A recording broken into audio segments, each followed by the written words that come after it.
Hello, lovelies, and welcome to the Cesspit podcast hosted by me, Keegan. Hi, Sage. And there is a reason why we are recording this. At my time, it's 4 a.m. And Sage, what time is it where you are? It is currently 9:53 And p.m. Today's topic, we have not prepped anything. We have got no prompts or anything. We're just gonna be talking real, raw, honest conversation. Especially because, 5 minutes ago I was in bed and had just basically said to Sage, do you fancy doing a podcast episode about insomnia? Something that both Sage and I really, really struggle with. And so we decided to hop on. So we're going to talk about what we're feeling right now, how it's affecting us physically, mentally. We're also going to talk a little bit about the symptoms, the long-term effects. We're gonna delve into it. We're gonna Google as we go. Anything that we need to fact check, we're gonna fact check. We're also gonna talk about our lived experience with it. Something that we didn't want to do a script for because it's something that I've lived with it since I was 19 years old, and Sage has lived with it. How long have you been dealing with it? Since I was 10. Yeah, so a long time.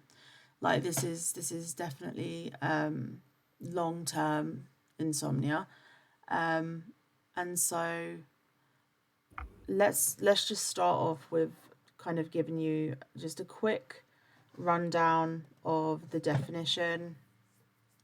So just normal insomnia. A lot of people experience your regular insomnia. Some people can go through bouts of insomnia, especially if they're going through stress or major life changes, and maybe having a child, going through some shit at work. There's a lot of things that can cause episodes of insomnia. They can come and go. Fresh trauma also.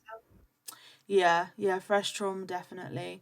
But then you also have long term insomnia, something that you live with for years, for years. So insomnia is defined by medlineplus.gov as trouble falling asleep, staying asleep, usually through the night, or waking up too early in the morning. And it makes it sound like it's just, shit, bad sleeping, And honestly, even when you go to a doctor and you're struggling with sleeping, they kind of, minimize it to that. It's only really when it turns into a bigger problem that they start paying attention to it. But it takes a long time for them to go from being like giving, your basic tips. If you've been to a doctor, and you have spoken about how you are suffering from insomnia, you will have heard the age old advice, which is make yourself a nice cup of tea and have a long bath. Maybe do 20 minutes of exercise before bed. Make sure that you don't have any screen time before bed. Don't watch TV before bed. Sleep in a dark room. And all of these things that might work for someone who has very good sleep hygiene and is just going through like a very short like bout of insomnia. But we're actually going to be talking a lot tonight about sleep deprivation, and that opens up a whole can of worms for me, as Sage well knows.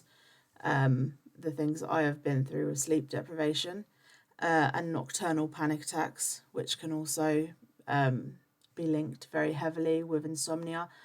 And also, when your insomnia is linked to trauma, you also have to deal with things like night terrors, night sweats, and all the things that come with trauma on top of that. So I think the best place to kind of really start is to give you some of the symptoms. We've given you the definition, but here are some of the symptoms of just your basic insomnia. And if you can, I'm going to be drinking a lot of water. Before we get into this, I'm just going to explain to you the situation. My sleep has been bad since I was 19 years old. And when I tell you, I have always struggled, even when my sleep is like in a decent routine, it is never restful, and it is very rarely in a good routine. And for the last year or so, I would say, it's got really, really bad again. I mean, it started improving a hell of a lot. But for the last year or so, it's been getting very, very bad again, and it's probably at its worst right now. So, I mean, I got into bed and I took my my prescription medication, which is my sleep aid. I'm also on quetiapine. If you're on quetiapine, you will know that it's kind of renowned for causing a quote unquote coma. Like, there's a lot of people that are prescribed quetiapine. What do you guys call quetiapine in the US? I think it is also called quetiapine. No, but I know what you mean. There's a different word for it. You guys have a different name for it, like a different brand name. I've always known it as quetiapine, so Is it Seroquel? Oh, yep. Yes, that's the one. Because I can't have it. I break out in hives. Is it Seroquel? Yeah, it is. Yeah, it's Seroquel. And so I took my my quetiapine, but it doesn't make me tired at all. I took that at 5 p.m.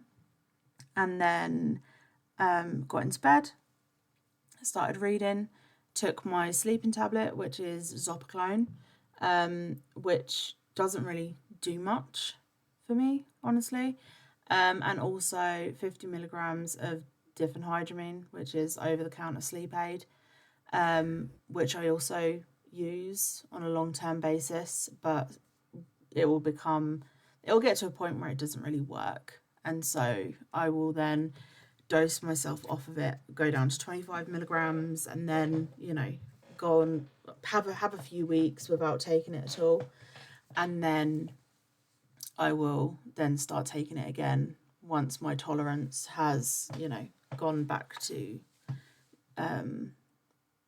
my brain's not working right now. Honestly, when I say I took my sleeping tablets, I must have drifted off at about 10:30ish, and then I woke up somewhere between 11:30, so not even barely an hour's sleep. I woke up, couldn't get back to sleep at all. My anxiety was through the roof, and my body is like, oh, well, you slept for an hour, you're good. And so, which my mind is now completely awake, but my body is not.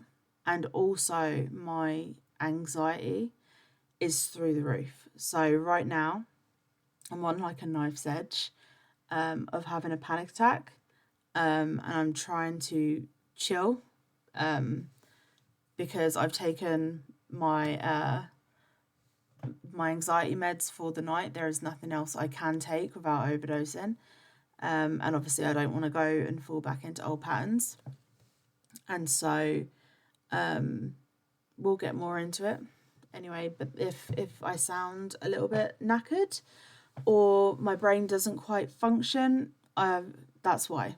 And that's also why we decided to record this now, because it's very easy to talk about insomnia when you are awake and alert and you're well rested.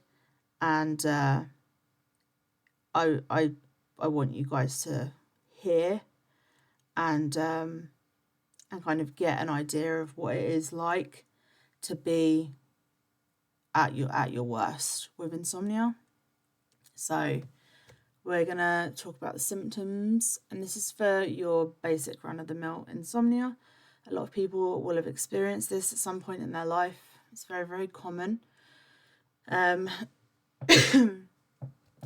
the symptoms will include difficulty falling asleep, staying asleep or waking up too early, along with daytime fatigue, irritability, and difficulty concentrating. These symptoms can lead to decreased overall functioning and well-being.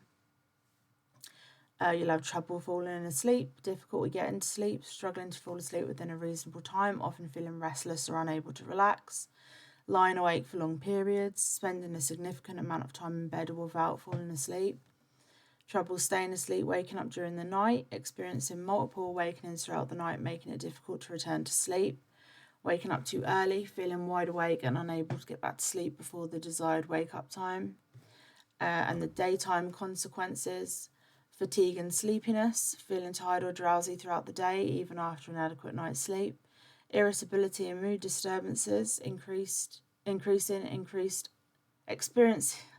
experiencing increased irritability, anxiety or low mood due to sleep deprivation, difficulty concentrating, struggling to focus, pay attention or remember things, decreased performance, noticeable impairment in work, school and other daily activities due to lack of sleep, memory problems, difficulty recalling information or learning new things, worry about sleep, being constantly concerned about not getting enough sleep. And Sage can attest to the amount of anxiety that I have when my sleep is at its worst, and we'll get into why that is later on.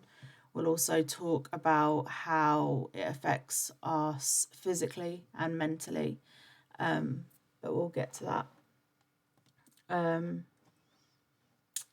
And do you want to talk about the long-term insomnia, chronic insomnia, which is what we both suffer from? Yes, I would love to. My source is mayoclinic.org, and this is for long-term insomnia, not short-term, every so often. Also known as chronic insomnia. Mm-hmm. If you want to Also Google known it as yourself, chronic. you can Google both terms. Long-term insomnia is usually due to stress, life events, or habits that disrupt sleep. While treating the cause of your sleep problem may stop your insomnia, sometimes it can last for years. Common causes of long-term or chronic insomnia include stress, concerns about work, school, health, money, or family. It can keep your mind active at night. It can make it hard for you to get into those habits of starting to wind down and getting your internal clock ready to go to sleep. And also, stressful life events like death or illness of a loved one, divorce, job loss, those can also increase your sleep problems. I am also not 100% tip top in the brain right now. I'm so sorry. Um, Things like travel or work schedule can also affect the way that your body is able to wind down and get ready for sleep.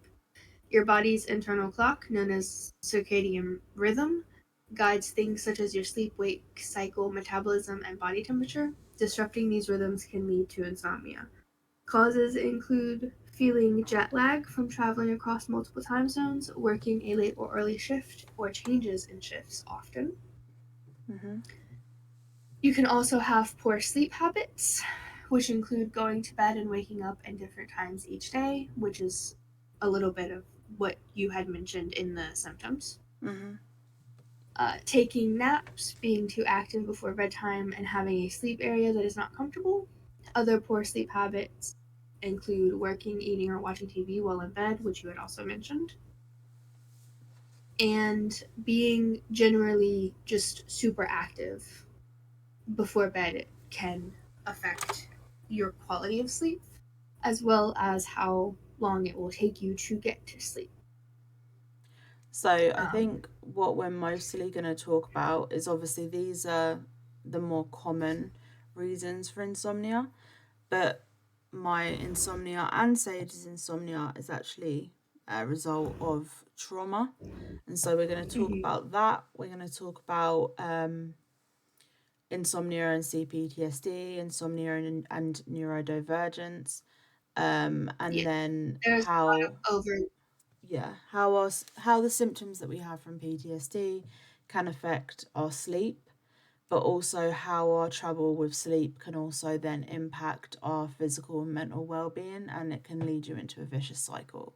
And we've got no notes, and both of us are sleep deprived and struggling at the moment. I think we are both at our worst when it comes to our insomnia at the moment, so we are just gonna, this is raw, we're raw dogging it right now, guys. We are, yeah. These we haven't written anything down. We have no notes, no script, no nothing. We've These literally we're literally googled a few searching this bits. on a whim. Yeah, yeah. So I think we'll start with talking about insomnia and PTSD, because that then leads us into how panic disorder and anxiety and the effects of PTSD can affect and cause insomnia. So I'm diagnosed It's with really complex post-traumatic stress disorder. So is Sage. And it's strongly associated with insomnia and other sleep disturbances. Research indicates that insomnia is significantly more prevalent in individuals with CPTSD compared to those with PTSD or no PTSD. Several factors contribute to this relationship, including hyperarousal, heightened anxiety, and intrusive thoughts related to the traumatic experiences. Higher prevalence studies, such as one involving Yazidi women, if I've pronounced that wrong, I apologise, released from captivity, show that CPTSD is linked to significantly higher likelihood of insomnia. In this study, insomnia was 18 times more likely in the CPTSD group than in the no PTSD group. Underlying mechanisms. Several factors contribute to the connection between CPTSD and insomnia. Hyperarousal. Individuals with CPTSD often experience a heightened state of alertness and vigilance, making it difficult to relax and fall asleep. Anxiety. The persistent anxiety associated with CPTSD can interfere with sleep, making it challenging to unwind and rest. Intrusive thoughts. Traumatic memories and intrusive thoughts can intrude during sleep, disturbing rest and leading to nightmares or night terrors. And fight or flight response. The heightened fight or flight response, often triggered by traumatic memories or nightmares, can lead to an increased cortisol production, further disrupting sleep. Restless sleep. People with CPTSD may experience restless sleep categorized by tossing and turning and frequent awakenings throughout the night.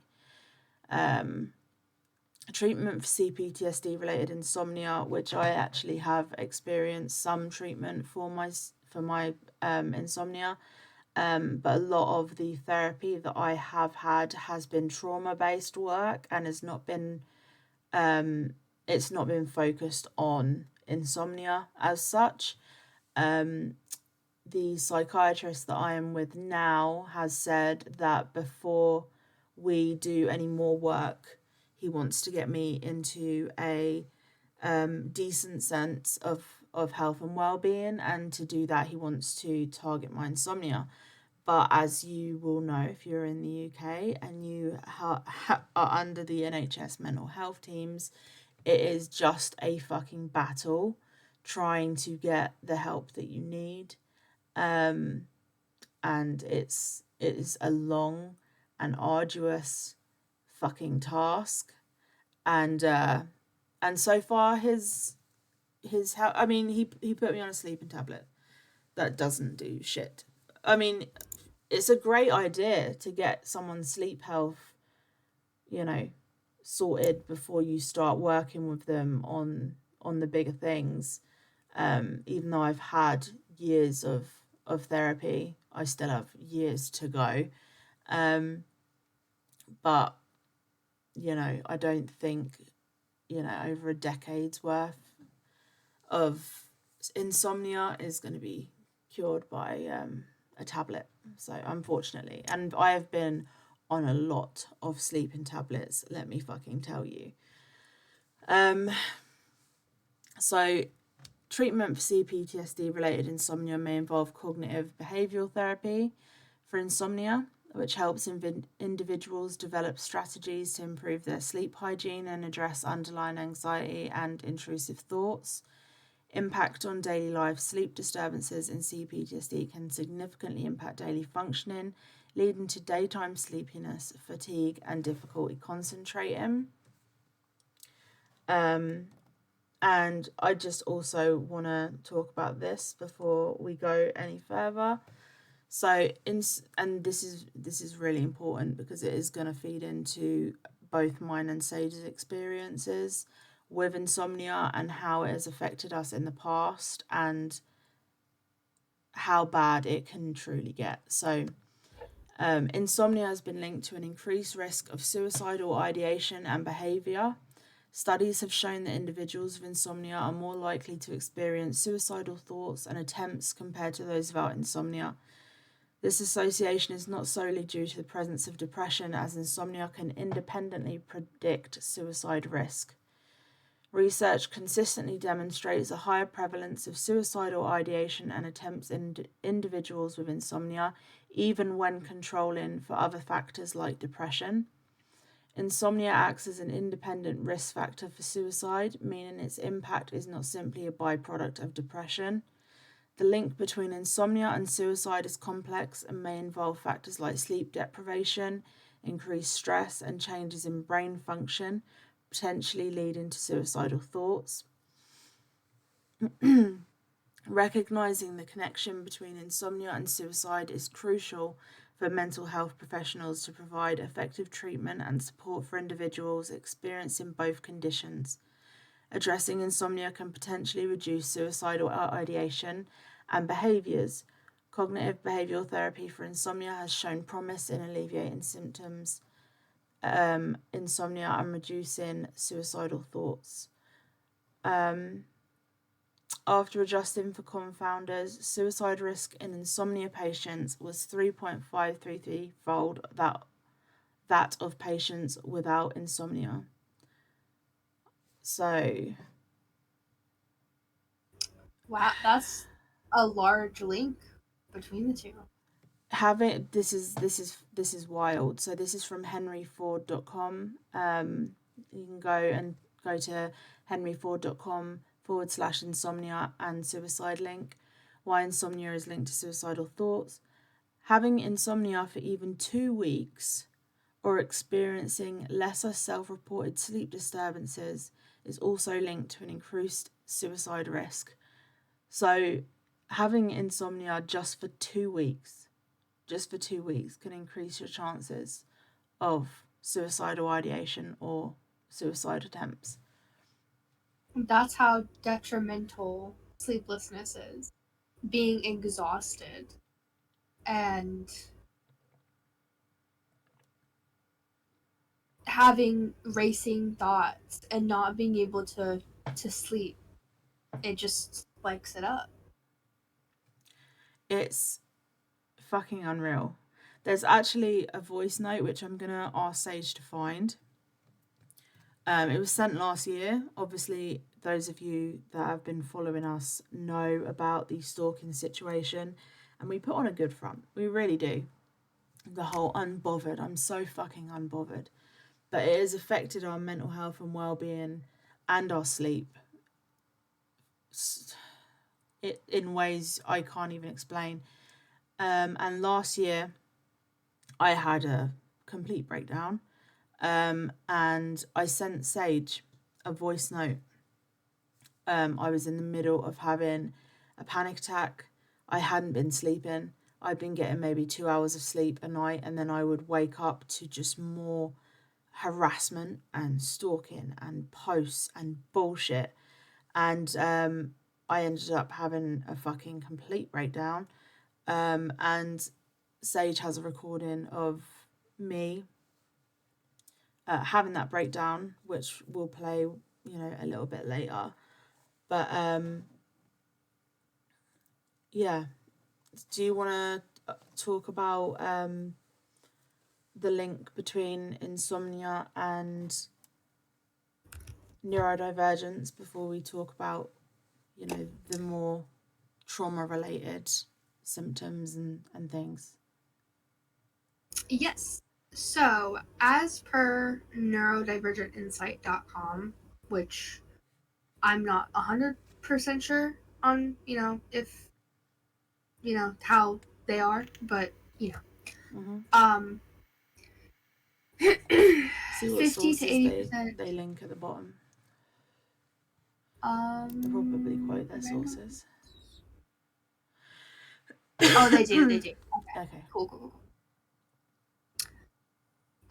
50 to 80% of autistic children experience sleep disorders compared to 9 to 50% of neurotypical children, as per Reynolds et al. I Mm-hmm. think is how you say that. Yeah. Autistics are more likely to have a circadian rhythm sleep wake disorder. Many autistics have a mutation within the clock gene, which impacts circadian rhythm. Despite the growing body of literature, autism is rarely considered with a persona when a sorry when a person is diagnosed with the circadian uh, rhythm sleep wake disorder. Fuck. Uh, That's great. That's great. yeah. Love that for us. Autistic people tend to get less REM sleep. On Mm-hmm. average, we spend about 15% of our sleep in REM sleep. That's a lot of them. Allistics, which are neurotypicals, on average spend 25% in REM sleep. This means we need more sleep to get the same amount of REM as the average person, as per Buckley et al. Um, Autistic people are more likely to experience insomnia, which includes everything from difficulty falling asleep to night waking and early morning Yeah. rising. And autistic people are more likely to have gene mutations that impact melatonin regulation and circadian rhythms. On average, it takes autistic people 11 minutes longer to fall asleep. That's too many minutes. 11 minutes. Can you imagine falling asleep in 11 minutes? I can't.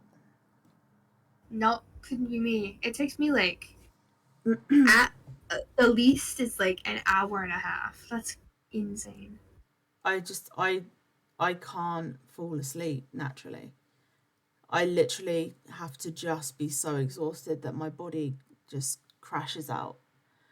I can't like just close my eyes and rest. It literally has to be a point where, when you can't remember falling asleep and you wake up in the morning with your phone still in your hand, or you've literally just passed Mm-hmm. that.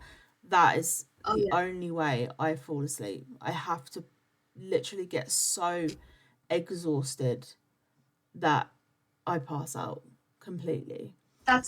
That's why I watch so much ASMR at night, is because it tickles that part of my brain that's trying to make the melatonin.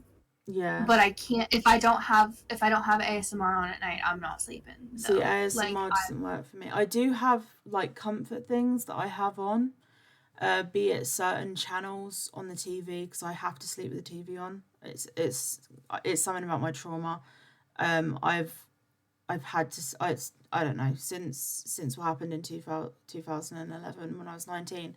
Um, I I cannot sleep with my TV off. I have to have my TV on.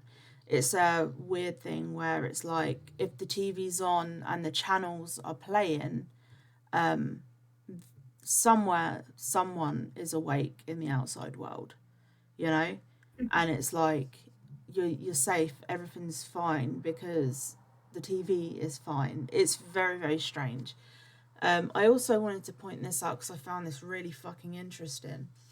Insomnia or persistent difficulty falling asleep or staying asleep can be a significant issue for individuals with BPD, borderline personality disorder, and can even present as a symptom of BPD.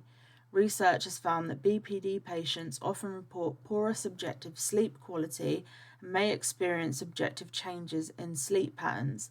This is because BPD is associated with emotional dysregulation, which can interfere with sleep, and poor sleep can in turn exacerbate BPD symptoms.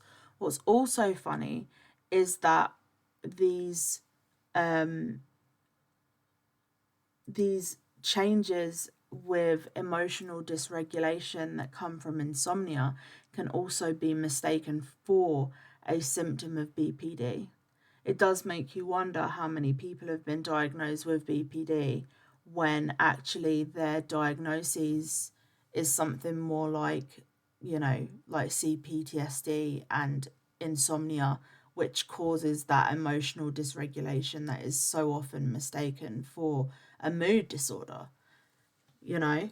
So it does make you wonder. And as someone that is also diagnosed with BPD, it does make me wonder sometimes, because I don't know.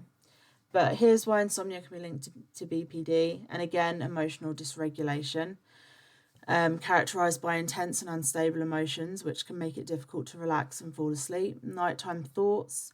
Individuals with BPD may experience racing thoughts, intrusive memories, or anxiety during the night, making it hard to fall asleep, which is also another symptom of those people who are diagnosed with ADHD, OCD, and maybe on the spectrum, the autism spectrum.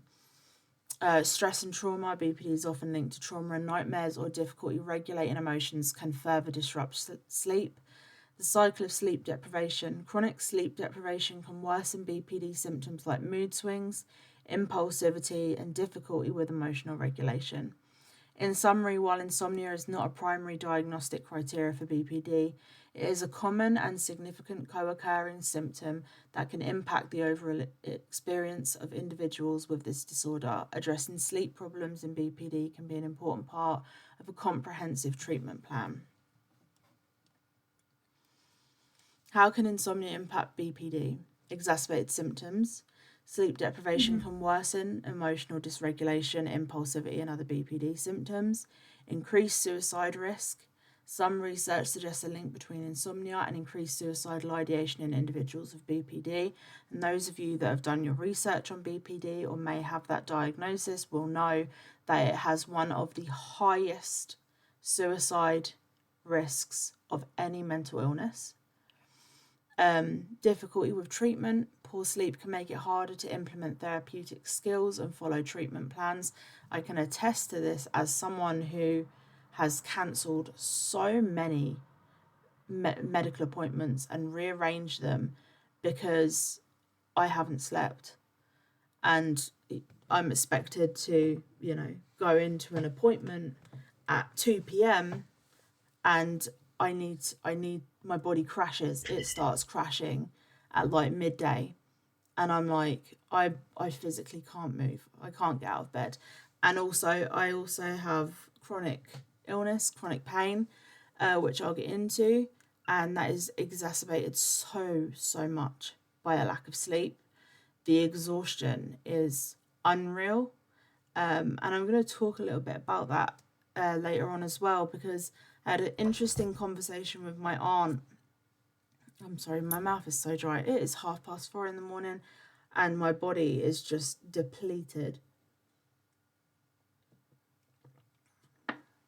I had an interesting conversation with my aunt, who is currently undergoing cancer treatment. And we had this conversation a couple of days ago.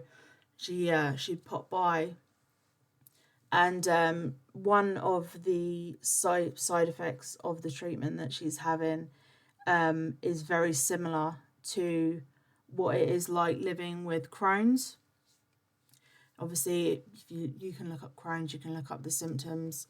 I'll speak about Crohn's in a later podcast, not today, because it's still something that I don't like talking about. But when it comes to Crohn's, you have a lot of issues with absorbency, so taking medications or vitamins or anything that you eat, it makes it very hard for your body to absorb any of the good stuff.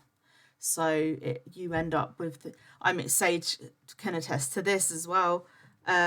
Last year I was exhausted, absolutely fucking knackered, more so than usual, to the point where myself and my friend Charlie, we had gone to the gym, and we parked up, and it was a minute walk from the car park to the gym.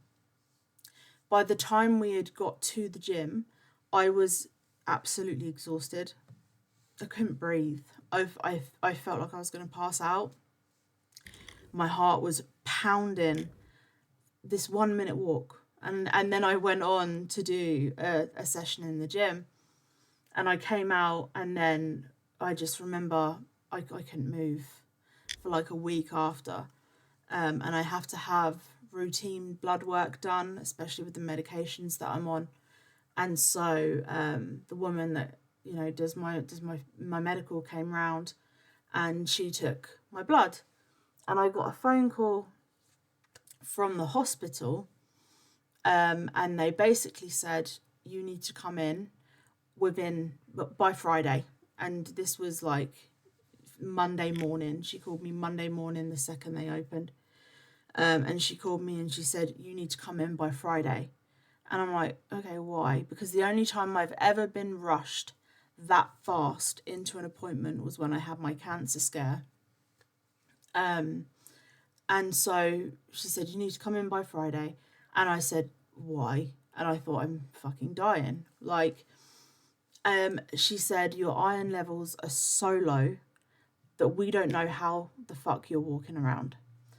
And I said, because I'm still terrified of needles. I'm tatted up to shit. I've had piercings and needles shoved everywhere, and I'm still I still have a fear of needles. I'm very squeamish, and so I was like, can I not do it in a couple of weeks?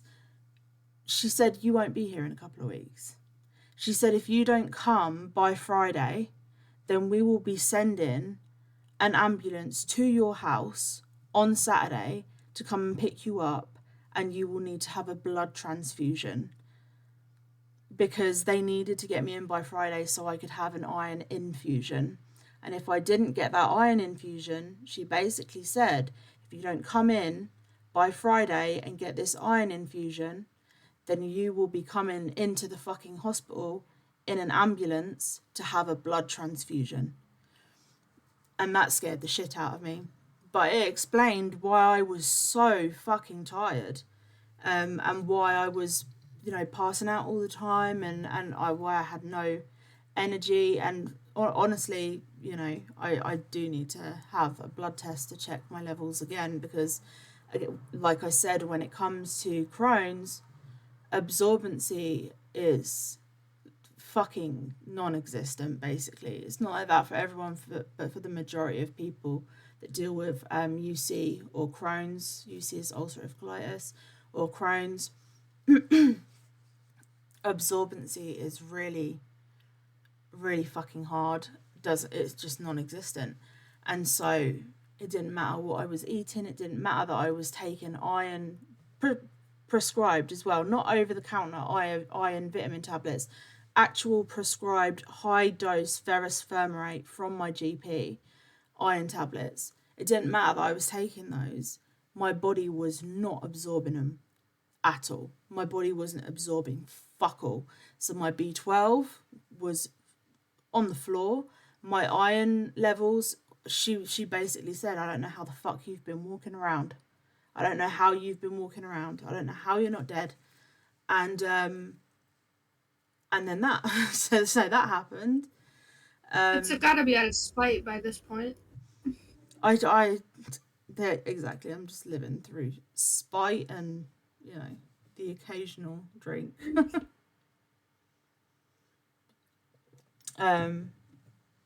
But so anyway, just to get back to it, my aunt came round, and she's dealing with a lot of symptoms that are very, very similar to Crohn's, especially with the malabsorption, and how exhausted and how fatigued it makes you, and how painful it is. Because I don't think people realise how painful these chronic illnesses are. And I have fibromyalgia. I have Crohn's, and I have GERD. Um, and just little things like, for example, if I was to put my arm on my desk where I am right now, with like it leaning on my desk, after a couple of minutes, it would feel like I've been punched in the arm where I'd been resting it. I will be in my comfy ass fucking bed, and it'll be cozy as hell when I get in it. And after 5 minutes, it'll feel like I'm lying on concrete and my entire body will ache where I've been lying. It's painful to the touch. Your body is painful to the touch. And so my aunt came in and she said, I don't know how the fuck you survive. And I'm like, and this is a woman that is like actively going through cancer treatment, and I hurt for her, because I wouldn't wish this on anyone, like genuinely, even people that have done the most heinous shit to me, I wouldn't wish it on them. And so to know that my aunt, it's twofold, it's bittersweet, because finally someone kind of understands how bad it is, but also it's also heartbreaking because I don't like that she's going through it. But yeah, we had a conversation about that. And so how can insomnia impact BPD? Increase, where was I? Exacerbated symptoms. Yeah, you were talking about how PTSD or how insomnia, I'm so sorry, can exacerbate BPD symptoms, and how sometimes people are misdiagnosed with BPD because they have bad insomnia. Mm. So, sleep deprivation can worsen emotional dysregulation, impulsivity, and other BPD symptoms. Increased suicidal risk. Some research suggests a link between insomnia and increased suicidal ideation in individuals with BPD. Difficulty with treatment. Poor sleep can make it hard to implement therapeutic skills and follow treatment plans. That's where I got sidetracked, because I Yep, was talking that's about for you. mm, Mm-hmm. what can be done. So, routine assessment. Clinicians should routinely assess sleep problems in patients with BPD. Spoiler alert, the NHS do not. Sleep hygiene. Implementing good sleep hygiene practices can help improve sleep quality when it gets to the point where it is chronic and this fucking bad. When I tell you, doesn't matter how much fucking lavender you drink in a tea form, it doesn't matter how many warm baths you have, it doesn't matter how much warm milk you drink, it doesn't matter what, it ain't gonna do fucking shit. Like, it feels, and I'm talking as a person who is going through the fucking ringer with it right now. When I tell you there is a hopelessness connected with it, where it feels like it doesn't matter what you do, how you change your routine or your lifestyle, it it is it's there. It is so fucking hot. You will have there are times when I will have like a good week, and I'll have a decent sleeping pattern for like a week, and I'll think, oh my god, like maybe this is it, and then all of a sudden it goes to shit. But even then, even when I'm having a decent sleep, like a decent routine for that short amount of time, the sleep is not restful. I'm still waking up absolutely exhausted. Like, just getting through the day is exhausting. Like, the entire day you will be awake and just absolutely drained, depleted, wanting to go to sleep. And That's exactly how it is for me too. It's like I feel like I'll have moments where it's like, all right, I'm finally getting on something. Like how I was telling you the other day, like I've been waking up at a certain time in the morning, mhm, even if I don't go to sleep at a decent time, and it feels like I'm in like a schedule. yeah, But I know that at some point in this week or the next, it's gonna get derailed. Like yeah. there's always those 2 or 3 days out of nowhere where it's just like you're not gonna go to sleep at all. So CBT, this type of therapy can help identify and address the thoughts and behaviors that contribute to insomnia. CBT can be very helpful, so can DBT. CBT is cognitive behavioral therapy, and DBT is dialectical behavioral therapy. They can be very, very helpful, especially I found them really, really helpful when it comes to trauma. I still needed to go through intense trauma therapy that was basically trauma based. But and obviously there are some more effective, especially if you deal with agoraphobia and things like that. Exposure therapy can be very helpful. EMDR, is it EMDR or EDMR? EMDR, which is light therapy, can be very, very helpful. Tap-in therapy can be very helpful. There are so many different things you should try for yourself. But I have found that CBT and DBT haven't worked. I think they might work for you if you have short term insomnia. They kind of bring you into the whole mindfulness and looking at your triggers and what causes certain symptoms to flare and how you felt in that moment and how you can then change your thought pattern around that. And it's basically, scientific mindfulness, and it can be very, very helpful. But I think it is more helpful for those who maybe don't suffer from things like insomnia or trauma or anxiety, that are, very, very long term, and they can be really fucking helpful if you have maybe social anxiety, or if you have a little bit of anxiety, or if you have a little bit of stress from work. But like when you're talking about long-term mental illness, they kind of lose their effectiveness. There are still things that you can do and they can help a little. I'm speaking from my perspective. I mean, you might they might be your saving grace, but for me personally, it felt like fucking futile, and it was like writing down stuff I already knew, because I was already in my mind trying to reformulate those negative thoughts and turn them into something good. So I was already practicing those CBT and DBT techniques in my mind, and so it didn't really help to put it down on paper. And that's fine, because everyone reacts to different forms of therapy very, very differently. So it can be very helpful for some people. For other people, it can be a crock of shit, honestly. And medication. In some cases, medication may be used to address sleep problems, but it should be carefully considered and used as part of a comprehensive treatment plan. I will say that's true. I've been on every sleep aid available. I've been put on Zopiclone because even though it can be addictive, it is not as addictive as some other sleep aids that I could be put on. And also,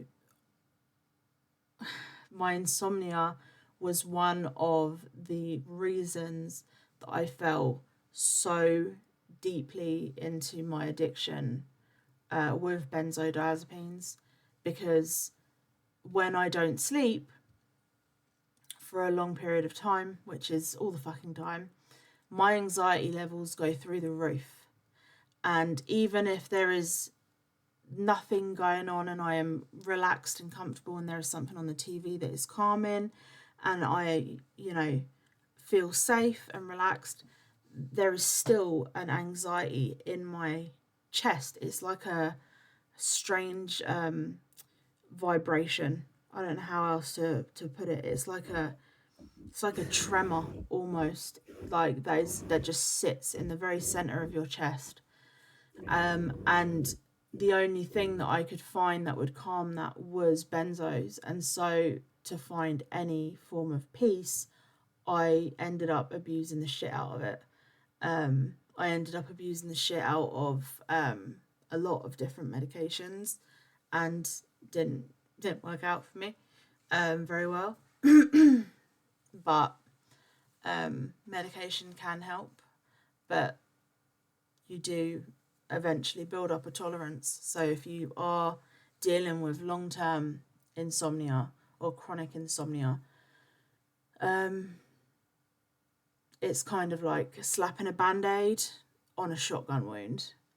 You know, it might help, you might get a night's sleep, a couple of nights sleep maybe, but then it's as soon as you build that tolerance back up, you're fucked.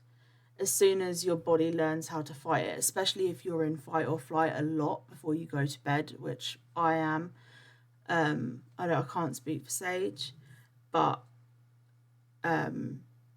if you're in that kind of situation where before you go to bed you have a lot of anxiety, and a lot of my anxiety does come when I'm trying to fall asleep or I'm in bed, and it is night, your body fights it. And also because my trauma is linked to being drugged, there is also that aspect of it as well, where if I take a sleep aid, it's kind of it. There's the the part of it that helps me fall asleep, but there's also the anxiety and the panic that I feel as I feel my body starting to fall asleep, or starting to feel like I'm getting tired, because there is trauma linked to that, and so my body goes into fight or flight.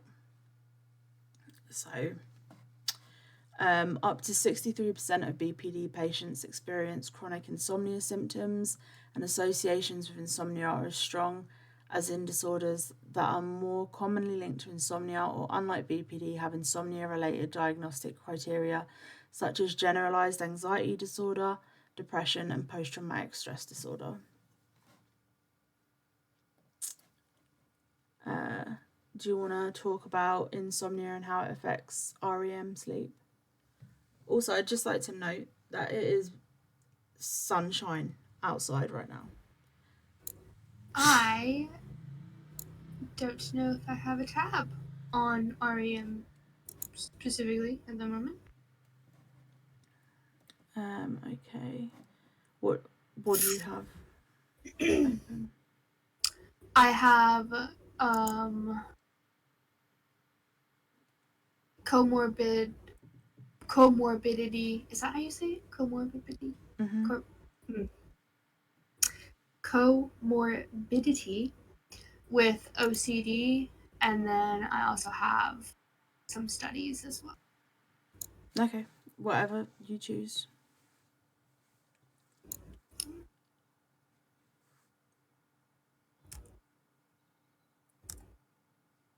Or I can talk about the REM sleep while you figure out what you want to read out next. No, I got it. I just gotta find some. Okie dokie.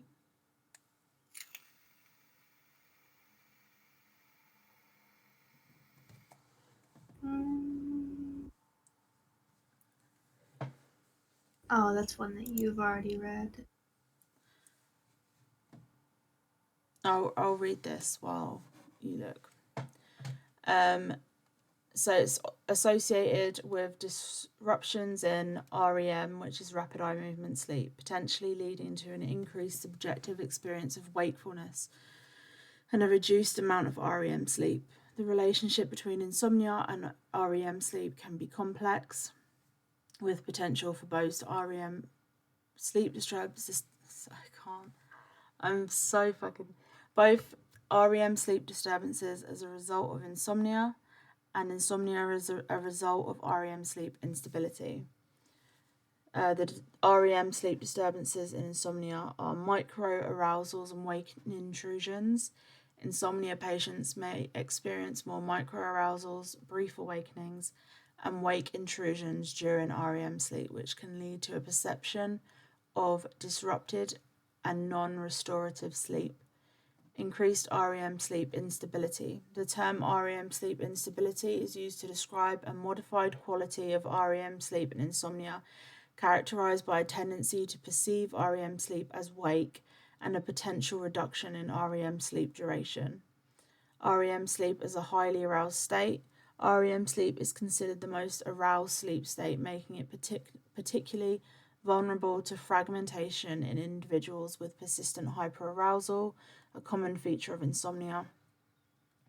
Impact on emotional processing. REM sleep plays a crucial role in emotional processing, and its instability in insomnia may contribute to emotional dysregulation and an increased risk of depression. Insomnia as a potential cause of REM sleep disturbances. REM sleep deprivation. Chronic insomnia can lead to a deficit in REM sleep, potentially triggering a REM sleep rebound when the individual eventually gets more sleep. Do you want to Google that? REM sleep rebound? Yes, while I'm looking. Mm-hmm. Psychopathology. The relationship between insomnia and psychopathology, particularly depression, suggests that chronic disturbances of REM sleep during insomnia may contribute to the development of depression, which is then characterized by increased REM sleep pressure. The discrepancy between subjective and objective measures. Patients with insomnia often experience severe subjective sleep impairments, even though objective polysomnographic measures may only show modest differences compared to healthy sleepers. This discrepancy may be explained by the REM sleep instability and the increased perception of wakefulness during REM sleep and insomnia. Addressing REM sleep and insomnia, treating the underlying conditions. Addressing any underlying medical or sleep disorders that may be contributing to insomnia can help to improve REM sleep. Establishing healthy sleep habits, creating a consistent sleep schedule, relaxing bedtime routines, and avoiding caffeine and alcohol before bed can help to optimize REM sleep. You'll have noticed if you are in a lot of our streams that I talk a lot about how I have cut out all caffeine, not just for the fact that I have Crohn's and I react very, very badly to caffeine, but also because even before I noticed that it was a trigger for my Crohn's, I had stopped drinking it past 12 noon, so midday. Um, and I've cut it out completely now. I'm a decaf person, and that's if I even drink a coffee, which is very, very rare. Um, May I real quick? Um, mm-hmm. I found the REM rebound. Oh, yeah, talk. So I finished that bit. What is REM rebound? Rapid eye movement, or REM, sleep, or the REM rebound effect, is like your body's way of catching up on REM sleep after it hasn't gotten enough. It occurs when someone gets more REM sleep than usual for a short time. The REM rebound effect tends to happen after a person hasn't had enough sleep, has experienced a lot of stress, or after use or stoppage of certain medications or recreational drugs. This increased REM sleep is a result of various processes in the body and brain that try to maintain a normal sleep balance. Having a good sleep structure is really important for general physical and mental. So it's essentially like your body's way of catching up on the good sleep that Mm-hmm. you missed when you are going through sleep deprivation, which I have quite an extensive amount of experience with because I constantly go into something that I like to call a coma. Yeah. Like I coma sleep a lot, Yeah, talk about and it. that's I that's basically what it is. Is like, so when you are going through a certain amount of sleep deprivation and it's like impossible for you to go to sleep no matter what you do. You've tried all the medicines, you've tried all of the tips and tricks, all of your personal things. So like I'll watch my ASMR or I'll take a hot bath or whatever, and nothing is working, and I've been up for a certain amount of time. My body goes into what I call a coma sleep, Mm-hmm. which is where I will be asleep for way longer than any person is supposed to. Yeah. Upwards of like, I think what the longest was like 2 whole days. Mm-hmm. And that is what the REM rebound is where your body kind of just forces you to stop being conscious. And what's so You, fucked about that as well is when you wake up from one of those comas, you then can't fucking sleep for a good like 48 hours. Like you can't even yeah, nap because it's like, and well, it, I've slept for like 2 fucking days. I'm now wide the fuck awake and I don't need to sleep. It is completely backwards. it is, and it's really easy to get into a bad cycle with that, which is what a lot of the problem for me is that like I can kind of get myself to go to sleep at a certain time or wake up at a certain time, but it's having a constant amount of good restful sleep. I'm either getting not enough or way too much, and it's throwing my body all the way out. Mm. And that's what my problem is that I'm constantly having to have those coma sleeps because I just can't sleep normally. Yeah. I would say when it comes to me, I mean, you've seen me over the last. I think I've been at my worst. It's been getting slowly worse for the past year, but like I would say for the last month or so, maybe, um, it's been fucking mental. So I mean, in the last week, I had what was it like? I, maybe 12 hours sleep in a week, and there was days where I hadn't slept for nearly 48 hours, and I was saying to Sage like I haven't fucking slept, like I'm wide the fuck awake, and then I would fall asleep for half an hour, wake up, and my body would be like, there you go, you got your 30 minutes, and then I wouldn't be able to fall asleep again. Like it would be like it would feel, it wasn't restorative, it wasn't restful in any way. It was just I I crashed for 30 minutes, passed out for 30 minutes, and then woke up and then could not get back to sleep. And I See, mean, that's the opposite of REM. see that, Is and like, that's what I deal with is I get very very little sleep. And I also have this with I don't know why I don't like sleeping during the day when it's light outside. Um, there is, and I think this is also related to um, maybe ADHD, and especially when I'm manic, especially when I'm manic. Um, if it's light outside, I feel like I need to be doing something productive, and Sage can attest to this because Sage has had to tell me to fucking calm it, because I've been like, well, I can't sleep. I need to do this, and I need to do this, and I need to get this done, and I've I had need to to get, beg you to go to sleep before. and I've had to beg you to calm down and just take a breath. Sage had to remind me, you don't need to get all this done now, and I'm like, but I need to get it done now because this is my reasoning, and Sage was like, no, you don't need to get it done now. Like you can fucking chill, but if it is light outside like it is now, it is daytime in the UK. It is 5 a.m., about to turn 5 a.m., and it is light outside. And I would feel, if I did nothing and I allowed myself to just rest in bed, if I allowed myself to just get into bed and curl up and rest, all I would hear in the back of my head is, you are not doing enough, you are not being productive, you are wasting a day, you're wasting your fucking life. Your life is just, spent in bed, and it's like, I'm exhausted, I've got nothing left to give. But that constant nag, you need to be doing this, you need to be doing that. If you're awake, you need to be doing something. Um, but it's like I'm constantly awake.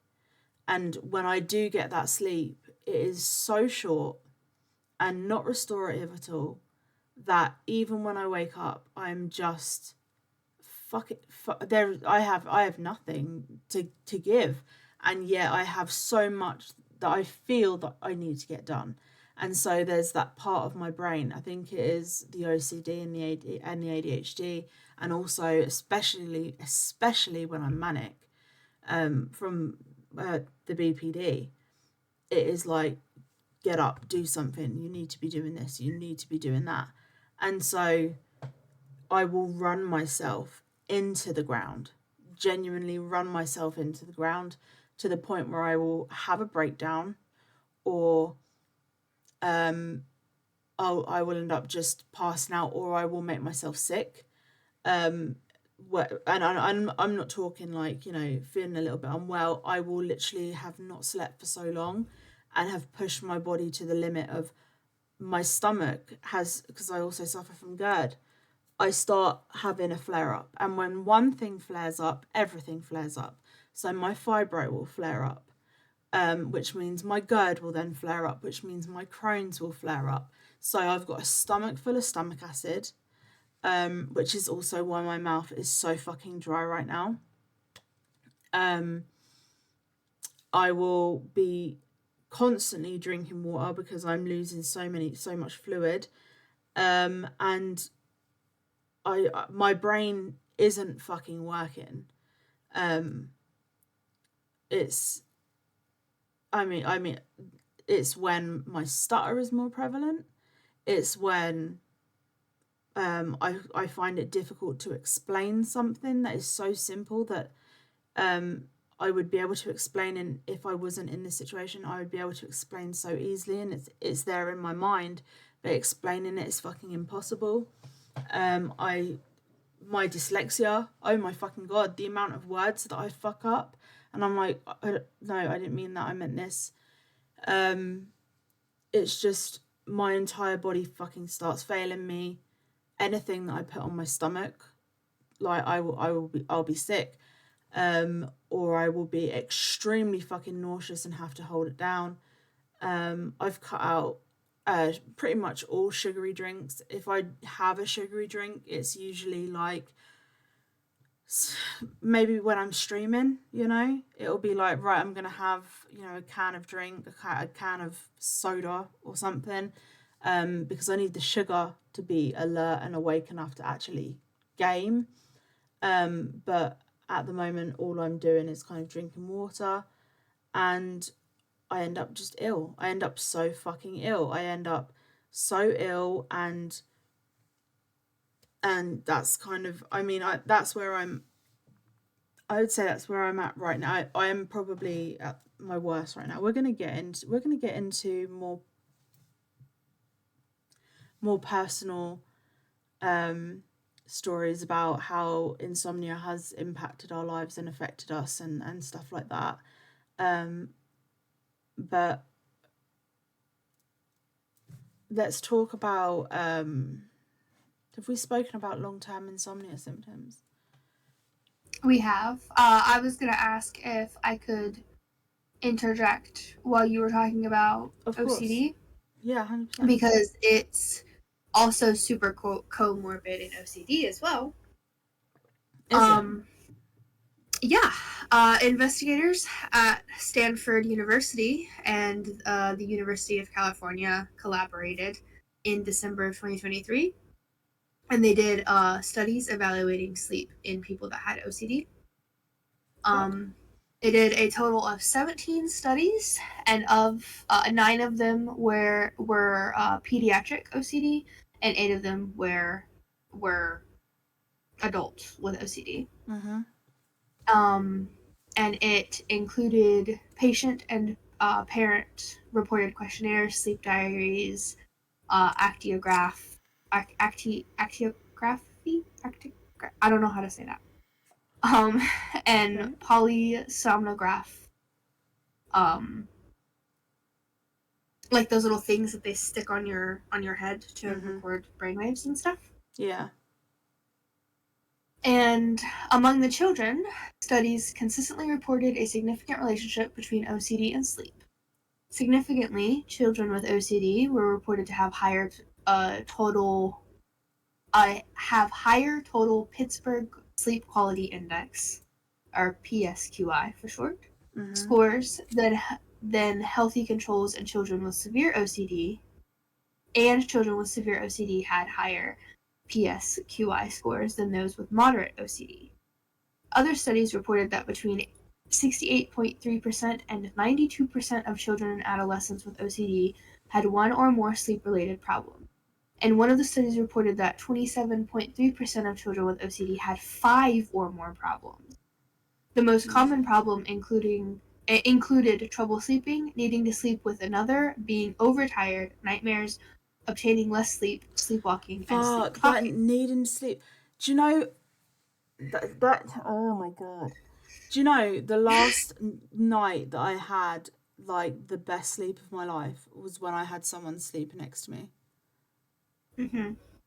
You were telling me about how that sleep was good. I literally Um, slept. I think it was that safety element. Like this person is asleep, but I'm completely safe. mm-hmm. That's That's how it is wild. with my partner. Is that I always have better sleep when I sleep. Yeah. A study assessed that sleep quantitatively, quantitatively, quantif, quant, Quantitatively. yes, that. Thank you. Found that OCD severity was correlated with increased sleep latency, but sleep onset latency did not differ between patients with OCD and controls. Among adults, delayed sleep-wake disorder was commonly reported amongst patients with OCD, and delayed circadian rhythms predicted higher OCD symptoms. That's Various studies oversleeping. reported mhm. Mhm. Okay. Various studies reported a rate of delayed sleep phase, delayed sleep-wake phase disorder, or sleep delay and early waking among 17.6 to 43.75% of adults with OCD. Jesus. In addition, oh god, there's more. Insomnia was more frequent in adult OCD at a rate of 52%, compared with 1% in the general population. One study reported that obsessions were independently related with insomnia symptoms, whereas compulsions were not. Another study found that delayed bedtime was associated with a higher OCD rate.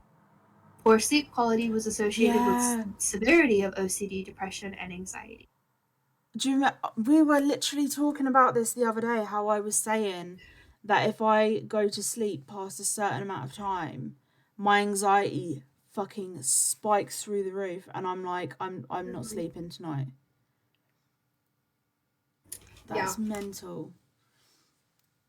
So when it comes And to that also explains why if I'm having compulsions with like the pyrophobia, for example, that yeah, explains why I have such a hard time getting to sleep if I have like a spike in that compulsion.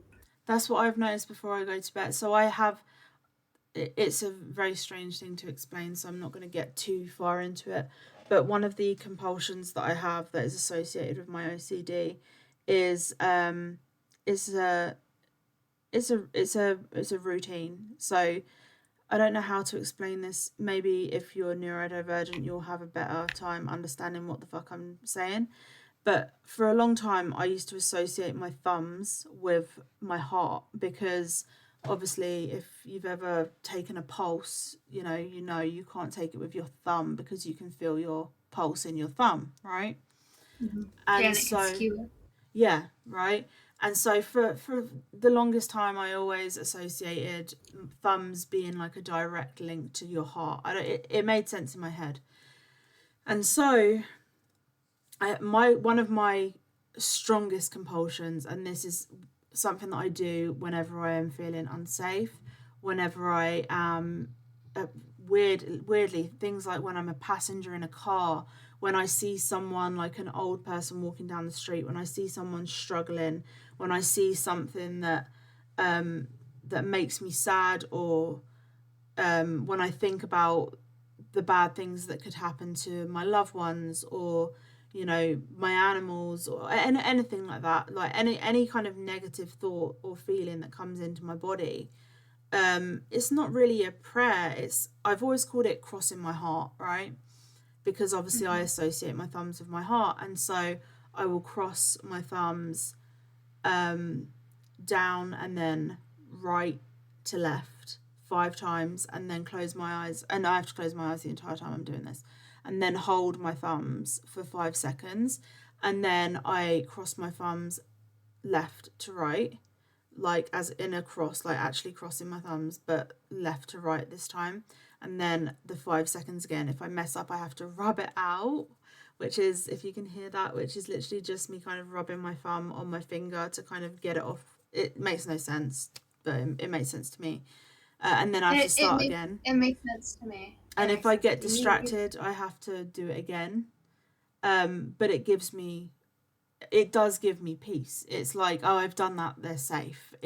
That is a very strong compulsion, and like I do have also very strong compulsion, like you said with the pyromania.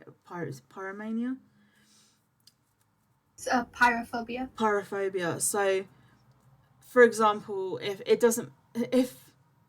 I have, if I've cooked on the oven, or I've opened my fridge or anything like that, or if I've, used the downstairs bathroom, or if any of my family have used the downstairs bathroom, if the back door has been open, I will get into bed, and then all of a sudden it's like, did you leave the oven on? Did you leave the burners on?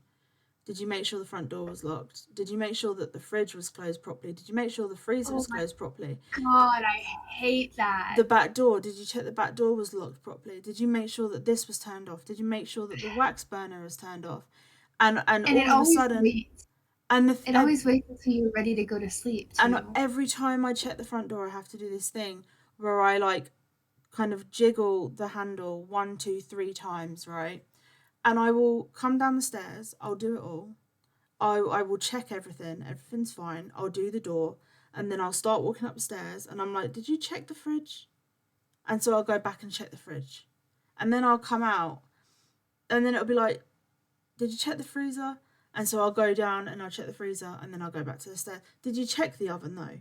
I'm sure I checked the oven. Just check the oven. Check the oven. Oh, and then but check the door again though. There's times where I have literally I've had to do this thing, which is to remind myself that I've done it. So when I do the door, for example, when I jiggle the door, where every time I like do the jiggle, pull the handle down a little bit just to check that it's locked, I'll say door is locked, and think of it in my head, and like put that memory, file it away. So when I get upstairs, I can be like, yeah, I made sure that the door was locked because I did this specific thing to make me remember that I checked that the door was locked. It's so fucking weird, and it gets so much, honestly, it gets so much worse when I've not been sleeping. And I'm exhausted. I don't want to be fucking doing that, but I mean, that's insane.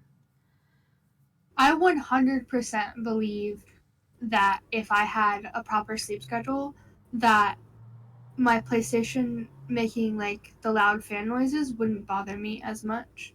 Because like it's supposed to make that noise when it's doing like labor intensive games. Well, the effect that insomnia has on your brain, like it has to have. Maybe Google, does insomnia have an effect on the logical side of your brain? Because I mean, it does. It causes memory problems. This is what is wild to me. So I'm reading about long-term insomnia symptoms. So trouble falling asleep, obviously difficulty initiating sleep.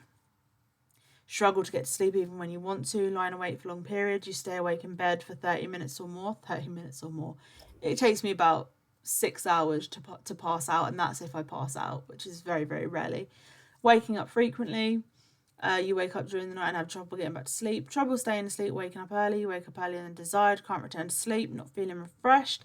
You wake up feeling tired even after a full night's sleep. Daytime symptoms. Sleepiness. You feel tired and sleepy during the day. Fucking always. Always, bro. Irritability. You become easily frustrated or annoyed. I think I do, but I manage it a hell of a lot better because I started learning to manage it with my BPD.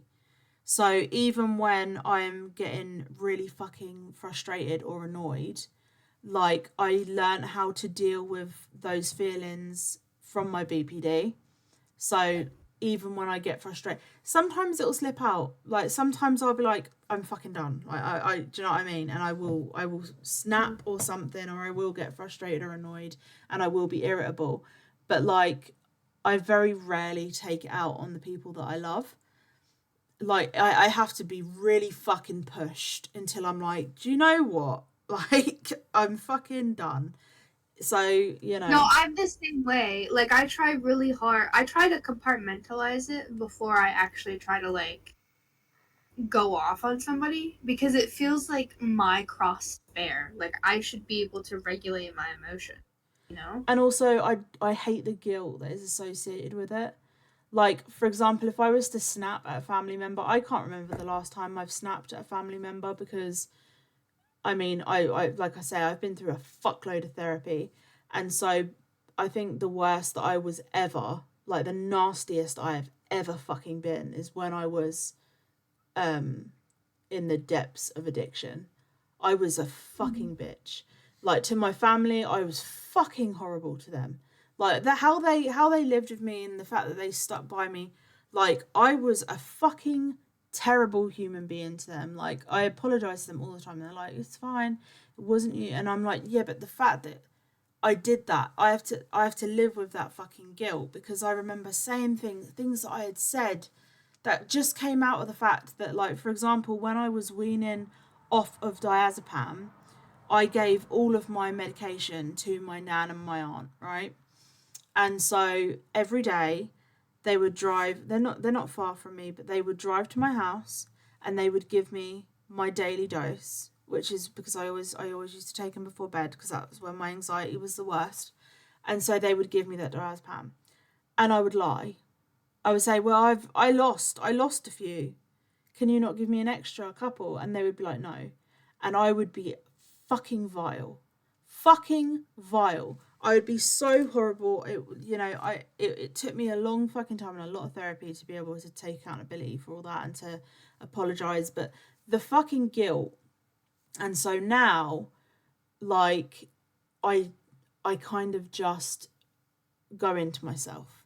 If I feel myself getting frustrated or annoyed or irritable, I kind of withdraw. I'm just like, I'm good. I just need to, I just need to take some time. I'm okay. I just need some time, right? And it's because like none of you guys are at fault here, but I need to fucking deal with this, and I do not want to be pissed. I don't want to be. I don't want to. I don't want to say anything that is. I don't want to say anything that's gonna hurt you. You know. And so I can't remember the last time I've said something really nasty to a family member, but it was definitely when I was withdrawing, and getting clean. But since then, it's like no, I refuse to because the amount of fucking pain and guilt that caused and how I felt about myself and how I felt like to these people that I fucking love and adore and like genuinely I'm terrified of losing. It's like I won't. I fucking won't. I refuse to, So but also I've been through a shit ton of therapy. So I'm like, if I feel myself getting angry, I'm like, okay, what is pissing me off? And if I can, most of the time it is a massive lack of sleep or like, where you haven't fucking eaten in 2 days or, you're in a shitload of fucking pain. And that was another thing Carrie was saying to me with her medication. And her cancer treatment was the pain that she was going through with the Crohn's like symptoms. She was like, I don't understand how the fuck you're in that much pain and you've got fibro on top of it. And I'm like, yeah, but that is my new normal for me, you know? And so it's kind of like I would say I'm on a knife's edge a lot of the time, but I know how to look at it and be like, this is what's causing it and rationalize it. The only time when I will actually get pissy is if someone has done something and it's like they either don't take accountability, or they have done something to me that I've then tried to bring up, or it. I mean, me and you have had words. Me and you have had arguments. We're best friends, of course we have. But Oh, we've like, had so many words. And I felt incredibly, like, really, really bad about the words that I've had. but I think the thing is like they were valid at the time, if you know what I mean. And so it's like, especially when our communication broke down, it was like a lack of sleep. I felt like I wasn't being heard. I felt like I was so fucking tired. So fucking tired. And so I was just like, because there was no communication and because I didn't feel like I was being heard, I was just like, I'm so fucking tired. Uh, why am I even repeating myself, And so, after we fucking spoke about it, actually genuinely spoke about it, it was like, oh, that makes a fuckload of sense.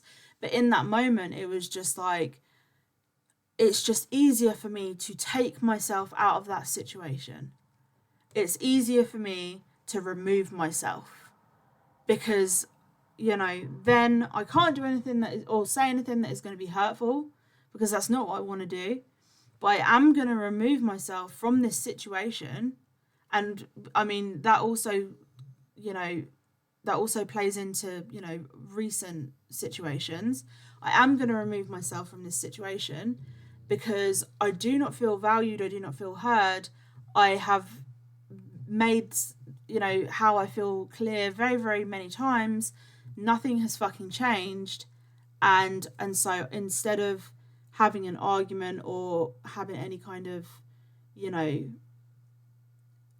words, I'm just going to be like, no, I'm just going to remove myself from the situation. And, you know, and that's what I will do. I will remove myself from the situation.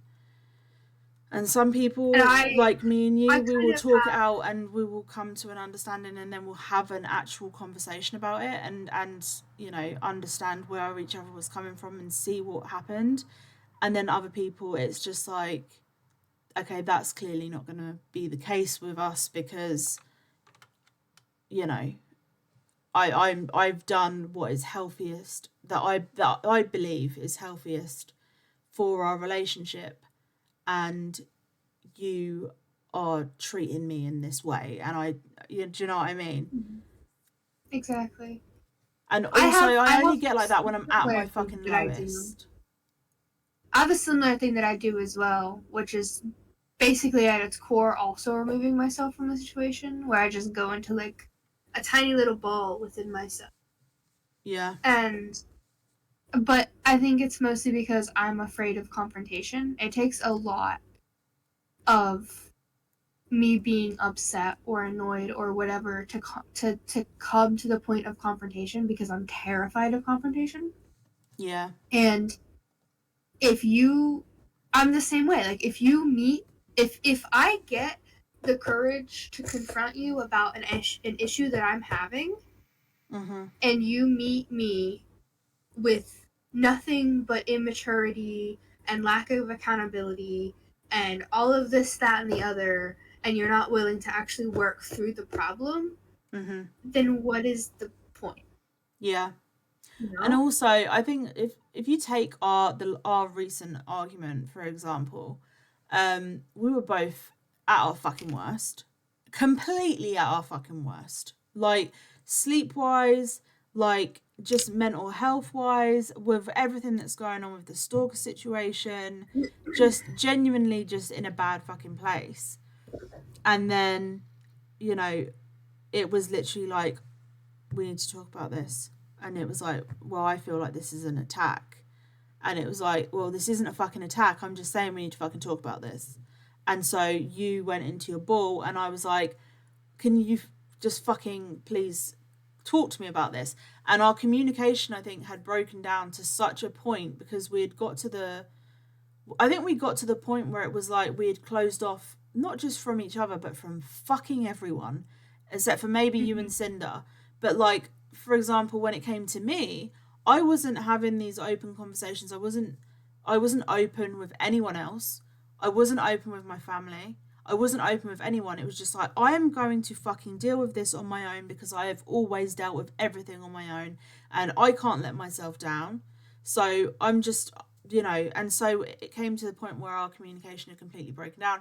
And it was only when we kind of got back in contact and like spoke for like 4 days straight where we were like, fuck, okay, this is where See, you were coming from. that's the thing that differs between us and other people is that, like, yeah, we can be mad at each other. We can fucking hate each other's guts. But give us like a month or so and we'll figure that shit out. Like, we've done it 3 times now. I'm pretty sure nothing will keep us apart. And I think the thing is as well is we can be a little bit petty towards each other and we can say some shit.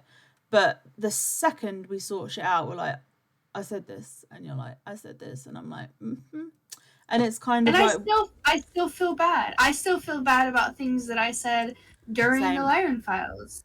Like, I Oh still fuck, feel same. horrible about things that I said while we were fighting recently that I said just to say because I was mad. Like, No, same. a lot of people don't talk about the guilt that comes with that, and all of that was heightened because we were both not getting sleep, And and it wasn't also was clear coming at the from time that I wasn't getting sleep. It was because I hadn't like really told me. opened up about it a lot. Yeah. I think the first I had heard about how bad your sleep had gotten was when Cinder reached out and said, like, hey, Sage's sleep is really fucking bad right now. And I'm like, this is the first I'm fucking hearing about it. Do you know what I mean? And so that's what I Yeah. mean about our communication breaking down. But like, there's I that wanted to fucking do it guilt because it's myself. like, I know that's the thing. Like, It is. I want to deal. I don't want to be a burden. I hate the idea of being a burden to anyone. So I do. I'm like, I'm exactly. gonna Like, deal I with this didn't by want to put it myself. on your plate.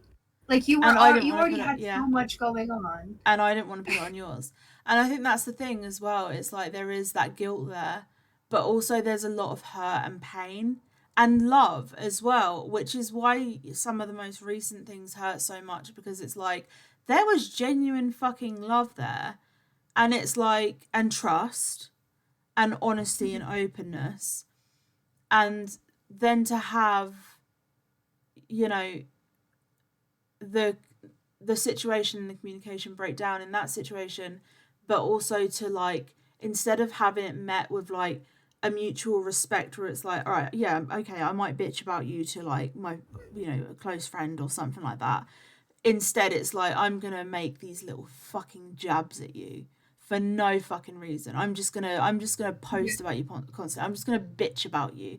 I'm gonna It's fucking defame your character. I'm gonna stupid. do, and it is just like I, I It's like I have entirely confided, like especially when you have confided that in someone, and you've said I'm really fucking struggling and I'm going through this right now, and then when you inevitably blow up because they have not been the friend that you needed them to be, it's like then they blame you for it, and you're like, yeah. okay, Mm-hmm. I was expecting the bare minimum, but now I'm the one that's to blame because I stepped the fuck away and was like, no, I'm not doing this because And I see, I that's need I needed to protect my fucking health and well being. Like, and I don't know what, I don't. I mean, I'm I think that's another big difference is that we can be like, right, that's not a good enough excuse in the moment, mm-hmm, but like then we can look back on it and be like, no, that's a perfectly good excuse because what the fuck. mm-hmm. No, exactly. It was like it But took. other people have a hard time understanding that concept of like, you can be fine, but I'm not gonna be. Mm. Like, your perfectly fineness doesn't extend to me. I got my own shit going on, and if you're not willing to sit there and hear me, at the very least, hear me rant about it, then what even is the point? And Like, also, I get it if, like, because it can be so draining. It can be so draining to have a person that all they do is bitch and complain and just, we've all encountered one of these people that do nothing to help themselves, nothing to help their situation, nothing to help themselves, nothing to improve it. Everything is everyone else's fault, you know? every time you have a conversation, it is like the most depressing conversation ever, and you're just like, I can't live with the amount of negativity you're bringing to me. I'm so sorry, and I feel like a fucking bitch for being like I can't. But like there comes to a point where it's like I'm giving you advice every time we talk. I'm giving you advice. I'm trying to help you out. You don't fucking listen to me. You have not made any progress. At some point, you have to be like, I have to remove myself from this because you are draining me. I have nothing left for myself. And And see, that was a part of our argument also, was like, from your point of view, you were giving me all the help that you could, but it just wasn't helping. Like, I was trying, but it wasn't helping, and I didn't have the courage to say, like, hey, I know yeah, you've told me all these things to help me, but it's just not working. I'm and yeah, sorry. that's the thing. Our communication had broken down to such a point. And the thing is, as well, like, if we had actually spoken about it, like, and you'd said like I and told me the extent of your sleep issues, I think I would have had that like light bulb moment a little bit sooner. But it wasn't until we got back in contact and we like, actually started openly and honestly talking about it, when you told me about your sleep issues, and I was like, fuck, you are me 10 years ago. Like you are me like 10, yeah, you are me 10 years ago. You're in that fucking place, and I remember that fucking place, and it was so fucking hard because I was unmedicated. I hadn't had any fucking therapy, and I was dealing with the sleep issues. And it's just We like, have to but we we hadn't. have to both remind ourselves that, like, one of us is, I wouldn't say completely done with their journey. Like, I feel like you still have some work to Oh, do, I have so much work to do. potentially. I don't think the work But ever like, really truly ends. we have to remind ourselves that I'm kind of forced to be stagnant right now.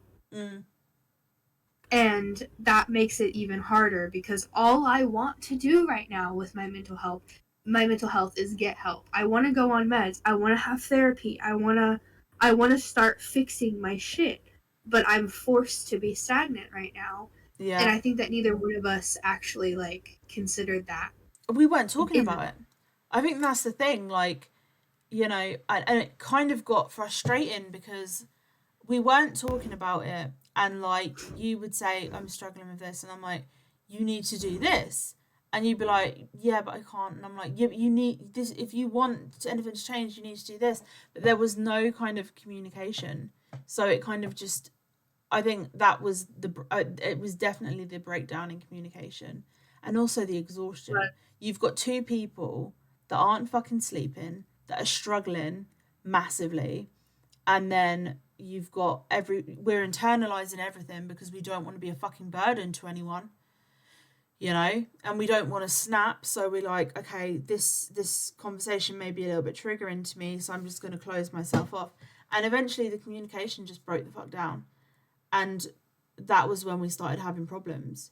Whereas I think now we've got to the point where it's so much healthier because we'll literally just be like, this is what I'm dealing with, you know.